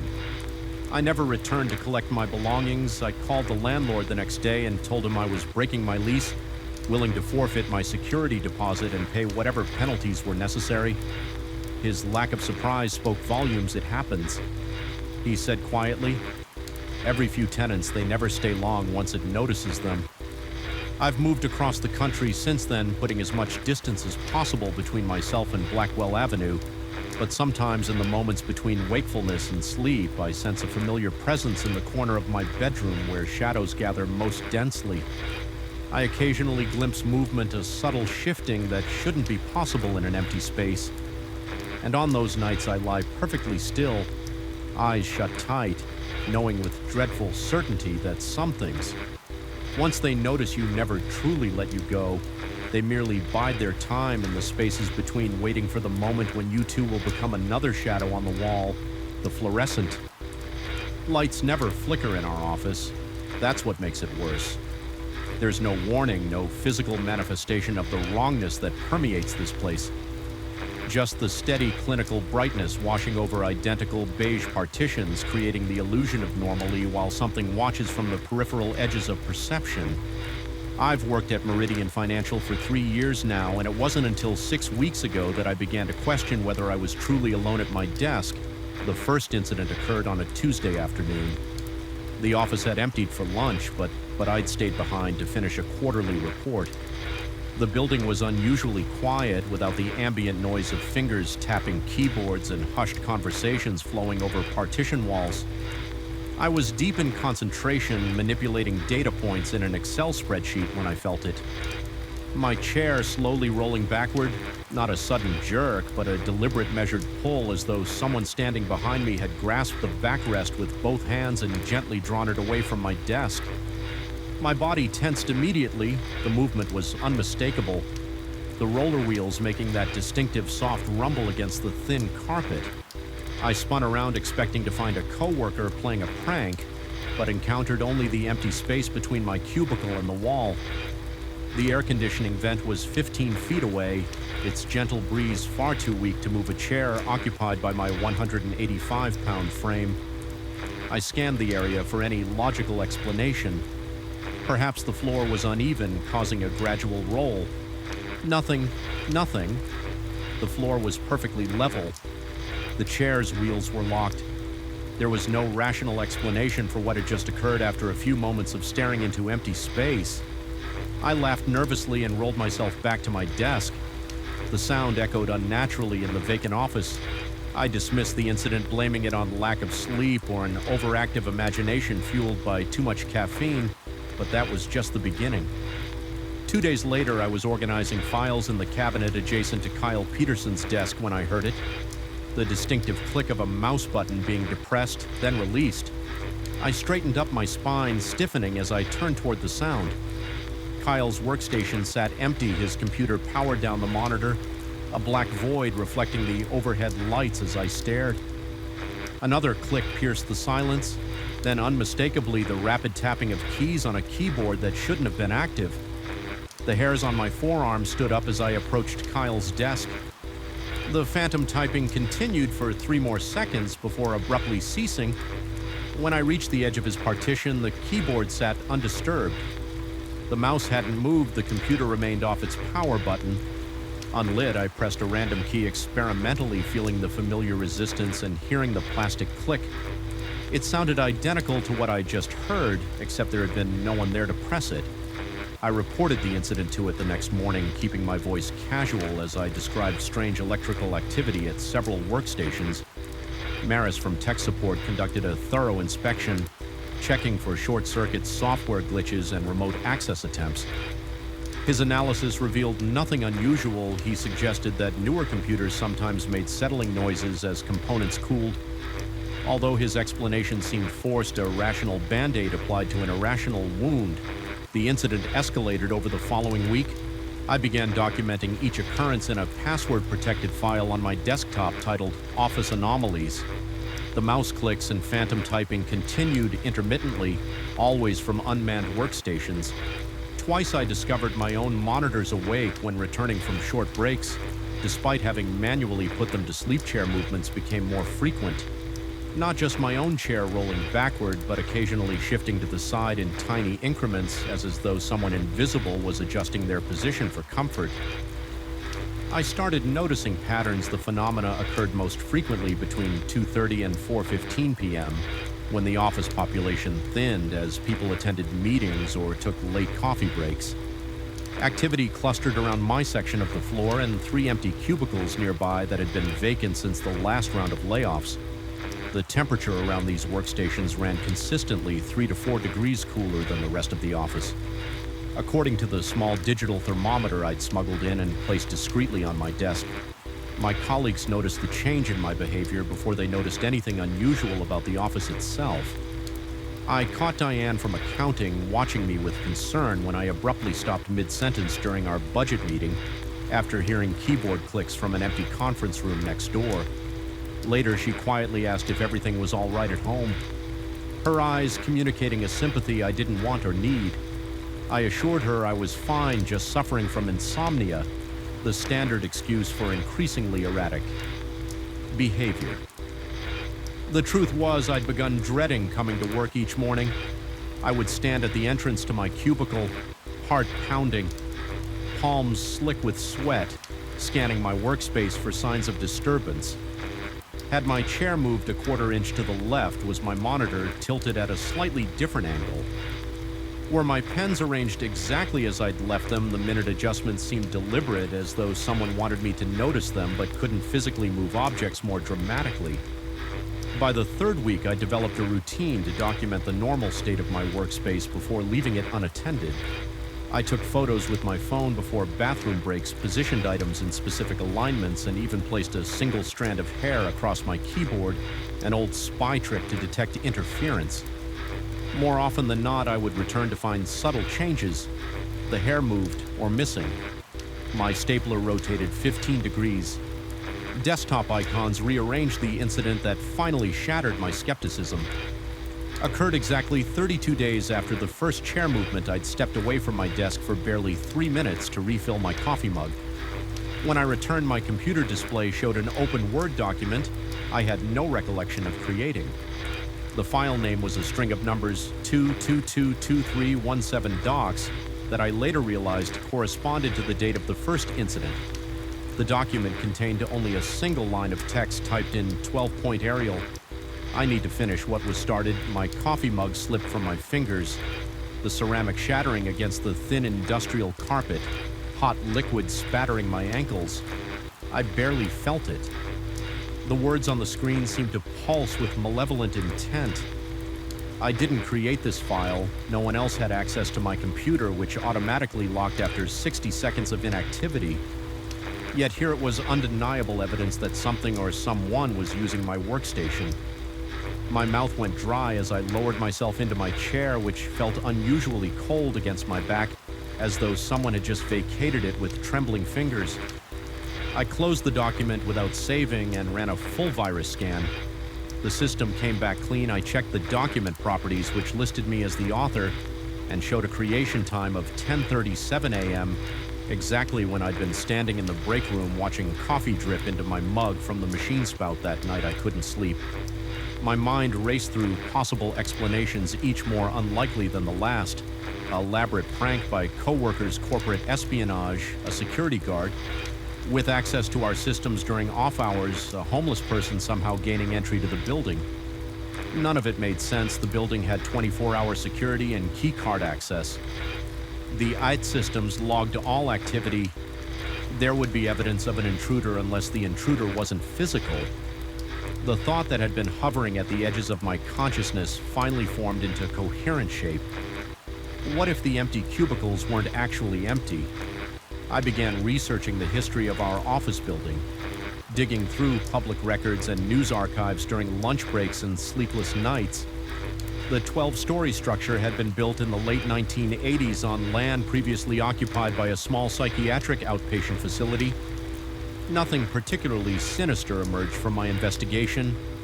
No mass casualties, no suspicious deaths, no documented paranormal incidents. The building had changed hands several times before Meridian Financial leased 3 floors. 5 years ago, however, one detail caught my attention. A small news item from 4 years back mentioned an employee of the previous tenant, an insurance company, who had disappeared after being laid off. Walter Grimm, age 47, had reportedly become distraught. After losing his job of 15 years, his car was found in the parking garage, but Walter himself was never located. The article was brief, mentioning that police suspected suicide, though no body was ever recovered. A follow-up piece 3 months later indicated the case had gone cold.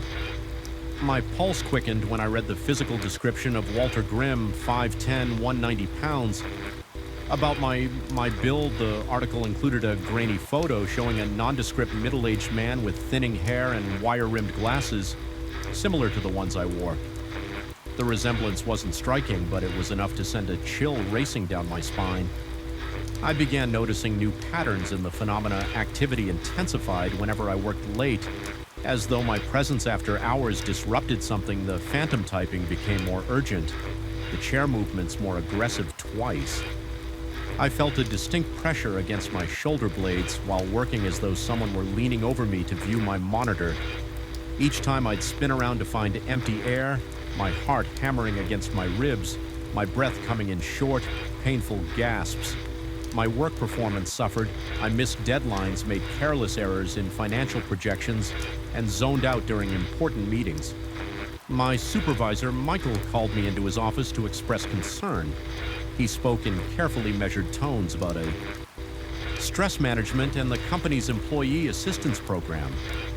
I nodded mechanically, knowing there was no way to explain what was happening without sounding completely unhinged. I promised to improve and left his office with a referral to a therapist I had no intention of seeing. Instead, I formulated a plan. If something was occupying my workspace when I wasn't there, I needed to document it. I purchased a small motion-activated camera disguised as a phone charger and positioned it on my desk, angled to capture my chair and computer. For 3 days, I reviewed the footage each night, finding nothing but the occasional colleague walking past my cubicle. The disappointment was almost worse than confirmation would have been. Was I truly losing my mind on the fourth day? The camera failed to record anything at all. When I checked the device, I found it unplugged, the memory card missing. I searched my entire cubicle, growing increasingly frantic as I removed stacks of papers and empty drawers. The memory card was nowhere to be found. My hands trembled as I realized the implications. Whatever was happening, it was aware of my attempts to document it. That same afternoon, I received an email from an internal address I didn't recognize. rimmermeridianfinancial.com. The subject line read your replacement, and the body contained only 2 words. Almost ready, my blood turned to ice water in my veins. Walter Grimm, the disappeared employee. I checked our company directory. No listing for anyone with that surname. I forwarded the email to it. Security claiming it looked suspicious within an hour. Marcus appeared at my cubicle. His expression troubled. That email address doesn't exist in our system, he said, keeping his voice low, and there's no record of this message in the server logs. Are you sure you received it? I showed him my inbox, the message still prominently displayed. He squinted at my screen, then asked if he could check something. I relinquished my chair, watching as he opened command prompt and typed a series of instructions. His frown deepened. This doesn't make sense, he muttered. According to the logs, you sent an email to yourself at 2:43 p.m., but the sender address has been modified somehow. This shouldn't be possible without admin access. I didn't send anything to myself. I insisted. My voice, rising several heads, turned in our direction. Marcus gave me a look that mixed confusion with pity. Look, maybe you should take a few days off. I can report this as a system glitch. But he trailed off, glancing at my desk, which I now realized was cluttered with disorganized papers, empty coffee cups, and the scattered components of my disassembled spy camera. I followed his gaze and saw my workspace through his eyes, the domain of someone unraveling. I agreed to take time off, not because I accepted his unspoken assessment of my mental state, but because I needed time to think.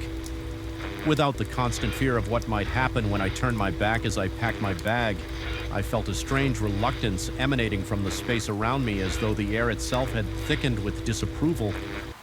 For a moment, I could have sworn I heard breathing behind me, not my own irregular, panicked breaths, but the measured inhalations of someone watching, and waiting 3 days at home did nothing to calm my nerves. I slept poorly, jolting awake at the slightest noise, convinced I'd heard keyboard clicks or rolling chair. Wheels on the hardwood floors of my apartment during waking hours, I obsessively researched Walter Grimm, building a profile of the man who might be haunting my workstation. His digital footprint was minimal. No social media accounts, just a few mentions in company newsletter letters from his former employer. One photo showed him at his desk, occupying what I now realize was the exact location of my current cubicle. When I returned to work the following Monday, I found my workspace meticulously organized. My pens were aligned perfectly parallel to my keyboard. My monitors were positioned at precisely the same height and angle. Even my chair was adjusted to the optimal ergonomic position. Nothing was missing or added. Everything was simply optimized, as though someone had been fine-tuning my workspace. In my absence, my colleagues welcomed me back with awkward smiles and careful questions about how I was feeling. I responded with practiced reassurances, claiming a stomach virus had kept me home. As the day progressed, I maintained a facade of normalcy while hyper-aware of every sound and movement around me. Nothing unusual occurred, no phantom typing, no moving chairs, no unexplained emails. The absence of phenomena was more unsettling than their presence had been. As the office emptied for the day, I made a deliberate decision to work late. I needed to confront whatever was happening, to face it directly rather than allowing fear to consume me at 6:30 p.m. I was alone on the floor, the overhead lights dimmed to their energy-saving evening setting. Casting longer shadows between cubicle partitions, I stood up from my chair and spoke aloud to the empty office. Walter Grimm, I know you're here. The words hung in the air, seeming to vibrate in the silence that followed for nearly a minute. Nothing happened then. Slowly, deliberately, my chair swiveled 180 degrees to face me. The seat remained empty, but the impression of weight was unmistakable. The cushion compressed slightly as though supporting an invisible occupant. My heart hammered against my ribs so violently I feared it might rupture. Sweat beaded on my forehead and trickled down my temples as I stared at the vacant chair that somehow communicated absolute presence. A window opened on my computer monitor notepad, white text cursor blinking against the blank document. Then character by character words appeared. They replaced me. They'll replace you too. We're all temporary here. My legs threatened to buckle beneath me. I gripped the edge of the neighboring desk for support, my knuckles whitening with the effort to remain standing. The typing continued. I didn't leave. I'm still working. I need to finish what was started, but they gave my desk to you. You look like me, sound like me, taking my place. My place. The final two words appeared in capitals, the keys striking with such force that the entire keyboard visibly depressed with each letter. I found my voice, though it emerged as little more than a hoarse whisper. I didn't know. I didn't take anything from you. The cursor blinked for several seconds before new text appeared, more measured now. Not your fault, management decision, downsizing, optimization, human resources. Human resources like we're just things to be used until we're used up. I swallowed hard, my throat clicking dryly. What do you want from me? The recipe response came immediately. Acknowledgement, recognition. I still exist. I still matter. I still work. A chill washed over me as understanding dawned. Walter Grimm hadn't left the building after being laid off. Something had happened here, something he couldn't or wouldn't leave behind. His presence had lingered, performing the routines that had defined his existence for 15 years, and when I had been assigned his former cubicle, his territory, his purpose had shifted from performing work to reclaiming his space with trembling fingers. I typed a response. I acknowledge you, Walter. Your work was important. You still matter. For a long moment. Nothing happened. Then my chair slowly rolled backward, creating space at the desk. New text appeared on the screen. There's room for both of us. I can help. I never make mistakes in spreadsheets, never miss deadlines. I just need somewhere to work. I stared at the monitor, understanding the implicit offer, a partnership with something that wasn't supposed to exist, an arrangement that defied rational explanation. Yet in that moment, it seemed less frightening than it should have. Perhaps because I finally understood Walter Grimm wasn't malevolent. He was just another office worker clinging to the only identity he had known, unwilling or unable to accept his termination. We can share, I said softly, the words. Feeling strange in my mouth. You work after hours. I work during the day, but no more. Moving my things or scaring me. The cursor blinked for several seconds before the final message appeared. Acceptable terms, contract agreed. Thank you for not replacing me completely. The text document closed itself. My chair rolled forward slightly, then stopped as though inviting me to reclaim my position. With a deep breath, I sat down, feeling a strange pocket of cold air that dissipated as I settled into the seat. The office felt different now, not exactly safe, but comprehensible in a way it hadn't been before. That was 6 months ago. I still work at Meridian Financial. Still occupy the same cubicle. My productivity has mysteriously improved. Spreadsheets that would have taken me hours somehow get completed overnight. My error rate has dropped to 0. My supervisor has commented on my remarkable turnaround, even putting me up for promotion. I never stay past 6 p.m. Now that's Walter's time each morning when I arrive. My desk is immaculately organized. My files arranged with mathematical precision, my chair adjusted to perfect ergonomic height. Sometimes I find notes in minimized windows, suggestions for approaching difficult projects, observations about office politics, warning about upcoming policy changes that somehow materialize days later. I've stopped questioning how he knows these things or what exactly Walter Grimm is now. I simply accept that my workspace has 2 occupants working in shifts we never overlap, except for those brief moments when I'm gathering my things to leave and the air grows slightly colder around me. I always say goodbye aloud, acknowledging his presence before departing. I've learned to live with the arrangement. This strange symbiosis with whatever remains of the man who worked here before me, but some nights lying awake in my apartment, I wonder what would happen if I were ever downsized. Myself, would I leave peacefully, or would something essential remain behind typing at a keyboard long after my body had gone? And if someone new were assigned to my cubicle, our cubicle, would there be room for 3? I try not to think about it. Instead, I focus on being replaceable after all. In today's economy, job security is everything, and having seen the alternative, I'm more motivated than ever to keep my position. Because now I understand the truth that Walter Grimm discovered at Meridian Financial. No one ever really leaves their desk EO. The fluorescent light above my head flickered once, twice, then settled into a persistent, almost imperceptible hum that seemed to drill directly into my skull. A cold draft crawled across the back of my neck, raising goosebumps on my skin. Despite the supposedly climate-controlled environment of the university's sub-basement archives, I told myself it was just poor ventilation. Old buildings have their quirks after all. But deep down in that primitive part of my brain that ancestors relied on for survival, something whispered, "You are not alone down here." My name is Daniel Mercer.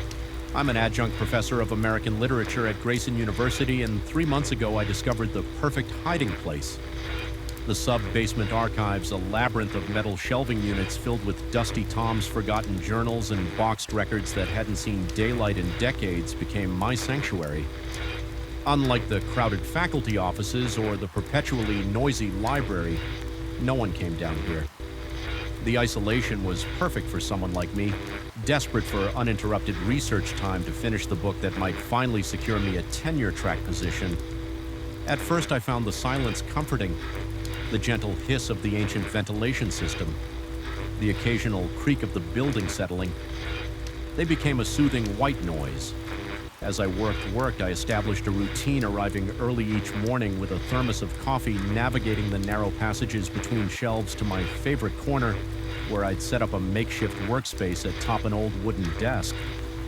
The first incident happened on a Tuesday, exactly 26 days after I began working in the archives. I was deep into my research when the sensation hit me, a subtle shift in air pressure, as if someone had just walked past my coffee cup, trembled slightly, sending ripples across the dark surface of the liquid. I looked up, expecting to see a janitor or perhaps another faculty member who had discovered my hiding spot. No one was there. I returned to my notes, attributing the disturbance to the building's old bones, but then it came a sound so faint that had the archives not been deathly quiet, I would have missed it entirely.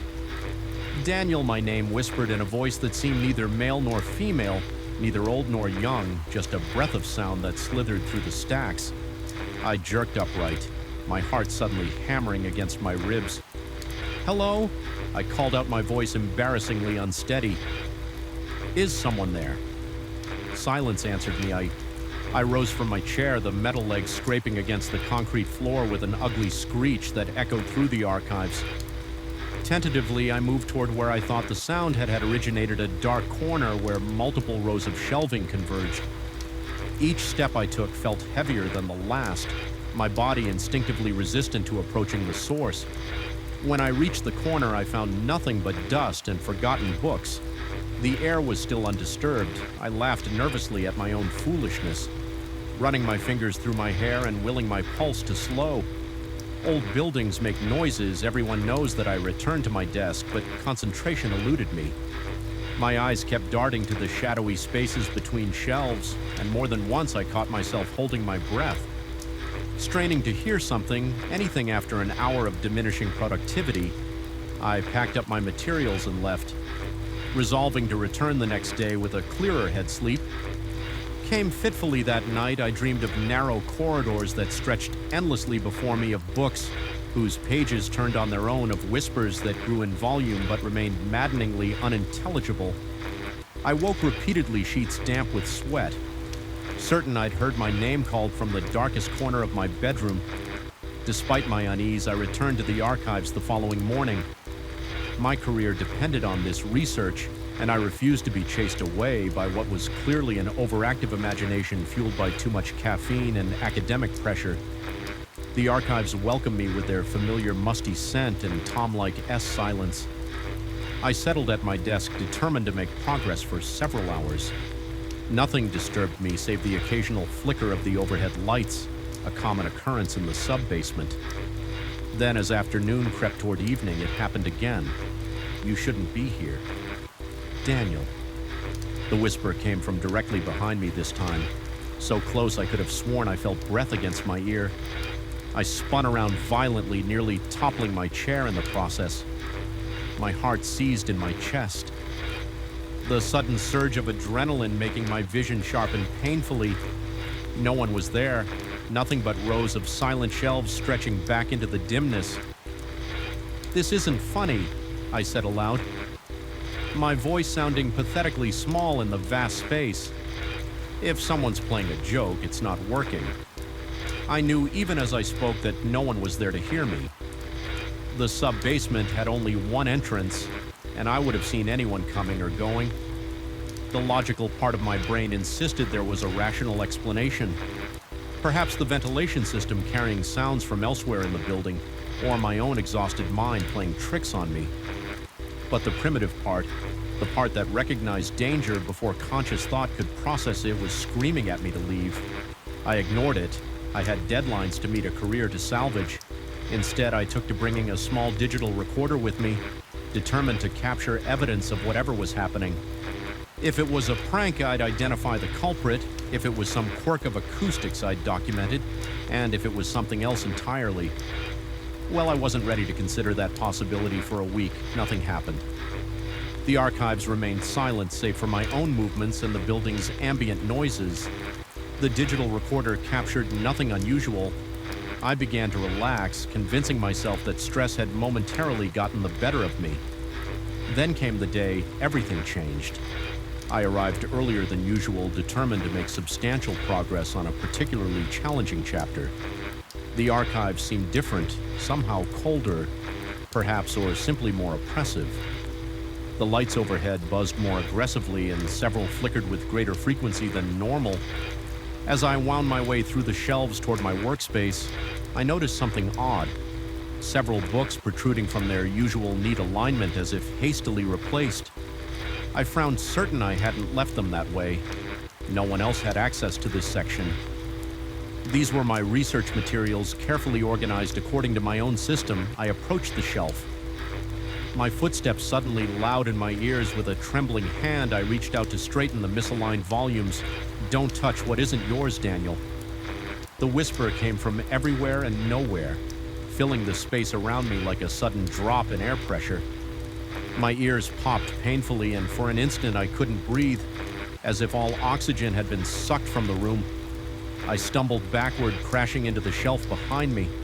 Several heavy tomes tumbled to the floor with thunderous impacts. Sweat beaded instantly across my forehead and upper lip, cold and clammy. My mouth went dry, my tongue sticking to the roof as I tried to call out. When I finally found my voice, it emerged as little more than a croak. "Who's there? Show yourself, self." The lights overhead flickered violently, then steadied in the momentary darkness.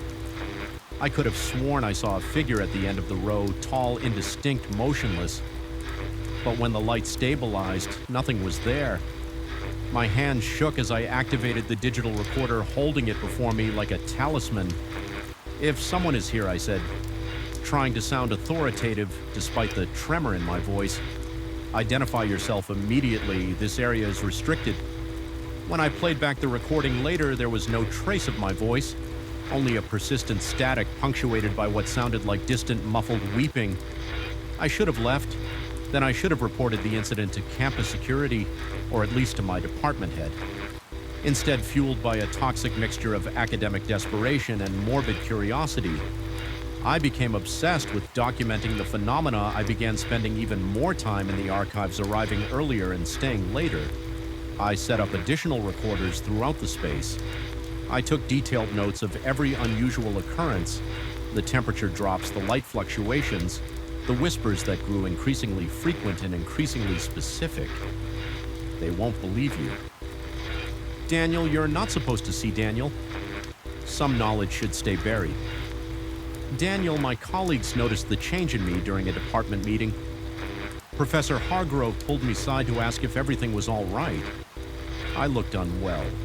She said with a concerned expression that didn't quite mask her discomfort. Had I been sleeping, was I eating properly? Perhaps I should consider taking some time off. I responded with assurances that I was fine, just deeply engaged in my research. The words sounded hollow even to my own ears. The truth was, I barely recognized myself anymore. My reflection in the bathroom mirror showed a gaunt face with shadowed eyes that darted nervously at each flicker of the fluorescent lights. I had lost weight, my clothes hung loosely on my frame. Sleep came rarely, and when it did, it brought dreams of endless corridors and whispers that built to screams before I jerked awake, tangled in sweat-soaked sheets. But I couldn't stop. Something in the archives had singled me out, and I was determined to understand why the breakthrough came on a Friday, section break. Evening. As twilight painted the few high windows of the sub-basement with dying light, I had been combing through an obscure collection of university records, hoping to find some history of the archives that might explain what was happening. A slim volume bound in cracked leather and unlabeled caught my attention. It had been wedged between two larger books, almost as if someone had deliberately hidden it. The pages were brittle with age, covered in handwritten notes and a spidery script that took me several minutes to decipher. It was a journal dating back to the early days of the university's founding. The author, a professor of philosophy named Edward Grayson, a relative of the university's namesake, described his research into what he called the thinning of veils between worlds. Much of it read like the ravings of a man in the grip of delusion, but certain passages made my blood run cold. The subterranean chambers beneath the library serve as a natural convergence point, something about the geology perhaps, or some older purpose the land once served. I have conducted experiments that suggest the boundaries are weakest. Here, voices come through, sometimes more than voices, and later I have established communication. It knows me now, it speaks my name in the darkness. It shows me things, truths hidden from human understanding. I record everything, though I fear what might happen should these records fall into hands unprepared for such knowledge. The final entry, dated 1879, read simply, "God forgive me for what I've done." I thought I was recording its words. I realized now I was transcribing an invitation. My hands shook so violently I nearly dropped the journal. A cold sweat broke out across my body and my heart pounded so hard I could feel it in my throat, everything. The whispers, the sensations of being watched, the growing dread that had taken root in my psyche suddenly crystallized into horrible clarity. I wasn't experiencing random phenomena. I wasn't losing my mind. Something had been trying to communicate with me just as it had with Edward Grayson nearly 150 years ago. The realization brought a strange calm. I closed the journal and placed it carefully on my desk. I had to think, had to plan my next move carefully. If Grayson's records were accurate, I wasn't dealing with a ghost or some remnant of human consciousness, but something older, something that existed in a space adjacent to our reality. As I sat contemplating my discovery, the lights overhead began to flicker more violently than ever. Before the air temperature plummeted so rapidly that my next breath emerged as a cloud of vapor, the pressure in the room changed, causing my ears to pop. Painfully, "Finally understand, Daniel?" The whisper came from directly beside IDE me, so clear and distinct that it could have been a person standing at my shoulder. Been waiting so long for someone to listen again. I didn't turn, I couldn't. My muscles had locked, frozen in primal terror. "What are you?" I managed to ask, my voice a broken whisper, not what. Where came the reply, somehow conveying amusement despite its ethereal quality, nowhere, everywhere adjacent. Parallel, separated by a membrane grown thin in this place. What do you want from me? The same thing Edward wanted from me. Knowledge exchange. I showed him wonders. A cold sensation brushed against my hand like fingers made of ice water, attempting to intertwine with mine. I jerked away, finally breaking my paralysis. I stumbled to my feet, knocking over my chair in the process. Don't fear me, Daniel. I've been patient, watched you work, admired your dedication. You seek tenure recognition. I can give you insights no human has ever possessed. The offer hung in the air, tempting in its simplicity academic success. The validation I'd been desperately pursuing for years dangled before me like forbidden fruit, and in exchange I asked, already knowing the answer wouldn't be one I wanted to hear. Just permission. Daniel, just an invitation like Edward gave me a small tear in the veil. Just enough to share properly, the temperature dropped further, my breath emerged in great clouding. Puffs the overhead lights flickered rapidly now, creating a strobe effect that distorted my perception in the spaces between light and darkness. I thought I saw something taking shape, a suggestion of form that my eyes couldn't quite focus on, as if my brain refused to process what it was seeing. Grayson regretted it, I said.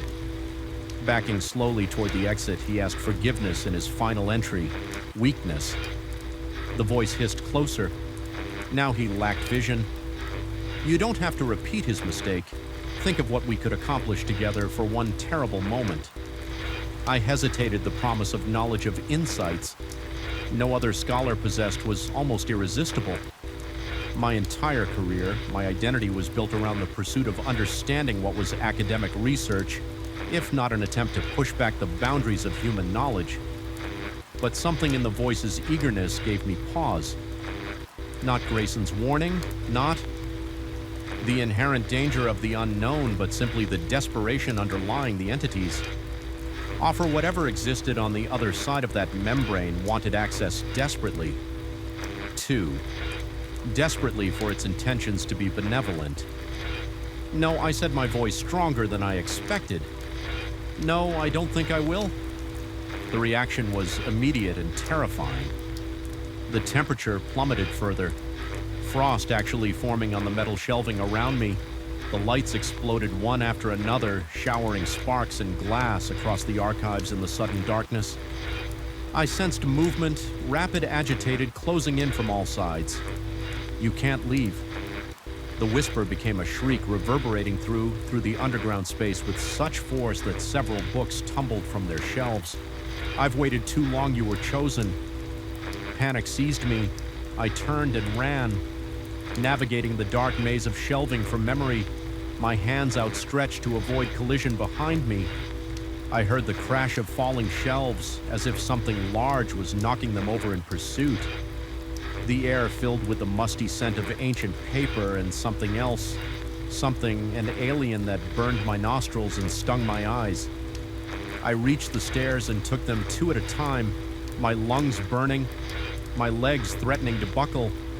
I could feel it behind me, a cold pressure pushing against the back of my neck.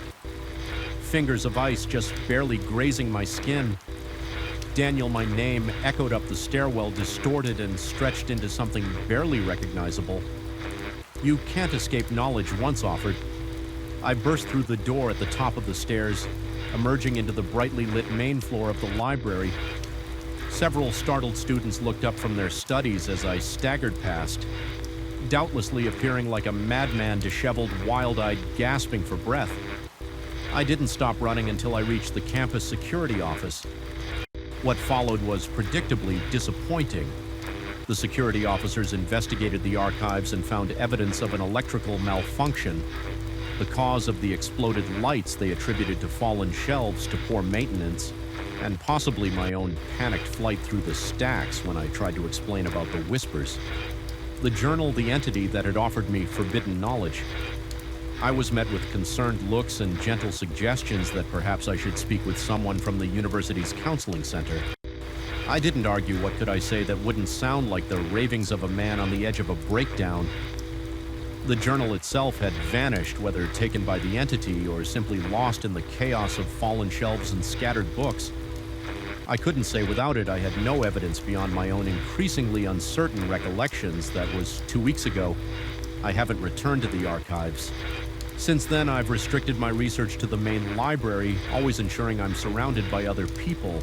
I've even begun seeing a therapist, exploring the possibility that academic pressure and isolation might have triggered some kind of psychological episode. But sometimes late at night in my apartment, when the heating system kicks on and air whistles through the vents, I think I hear it again, that familiar whisper saying my name with a familiarity that makes my skin crawl, Daniel. And sometimes just before I fall asleep, I wonder if I made the right choice. What knowledge waits on the other side of that thin membrane? What insights might I have gained? What price would I really have paid for academic immortality? Those thoughts terrify me far more than any supernatural encounter because, in my heart, I know the truth part of me wanted to say yes. Part of me still does. Yesterday, I received an email from the University Facilities Department informing all faculty that the sub-basement archives would be reopened. Following electrical repairs attached was the new access schedule and an invitation to resume any research activities that have been disrupted. I haven't deleted the email. I haven't responded either, but I keep thinking about that journal about Edward Grayson's final words, his plea for forgiveness. I keep thinking about the desperation in that ethereal voice, the promises it made, the knowledge it offered. And I find myself wondering as my cursor hovers over the reply button just how thin that membrane between worlds really is, and whether it might be worth taking one more trip down those stairs just to satisfy my curiosity. After all, what kind of scholar would I be if I didn't pursue knowledge regardless of where it might lead for?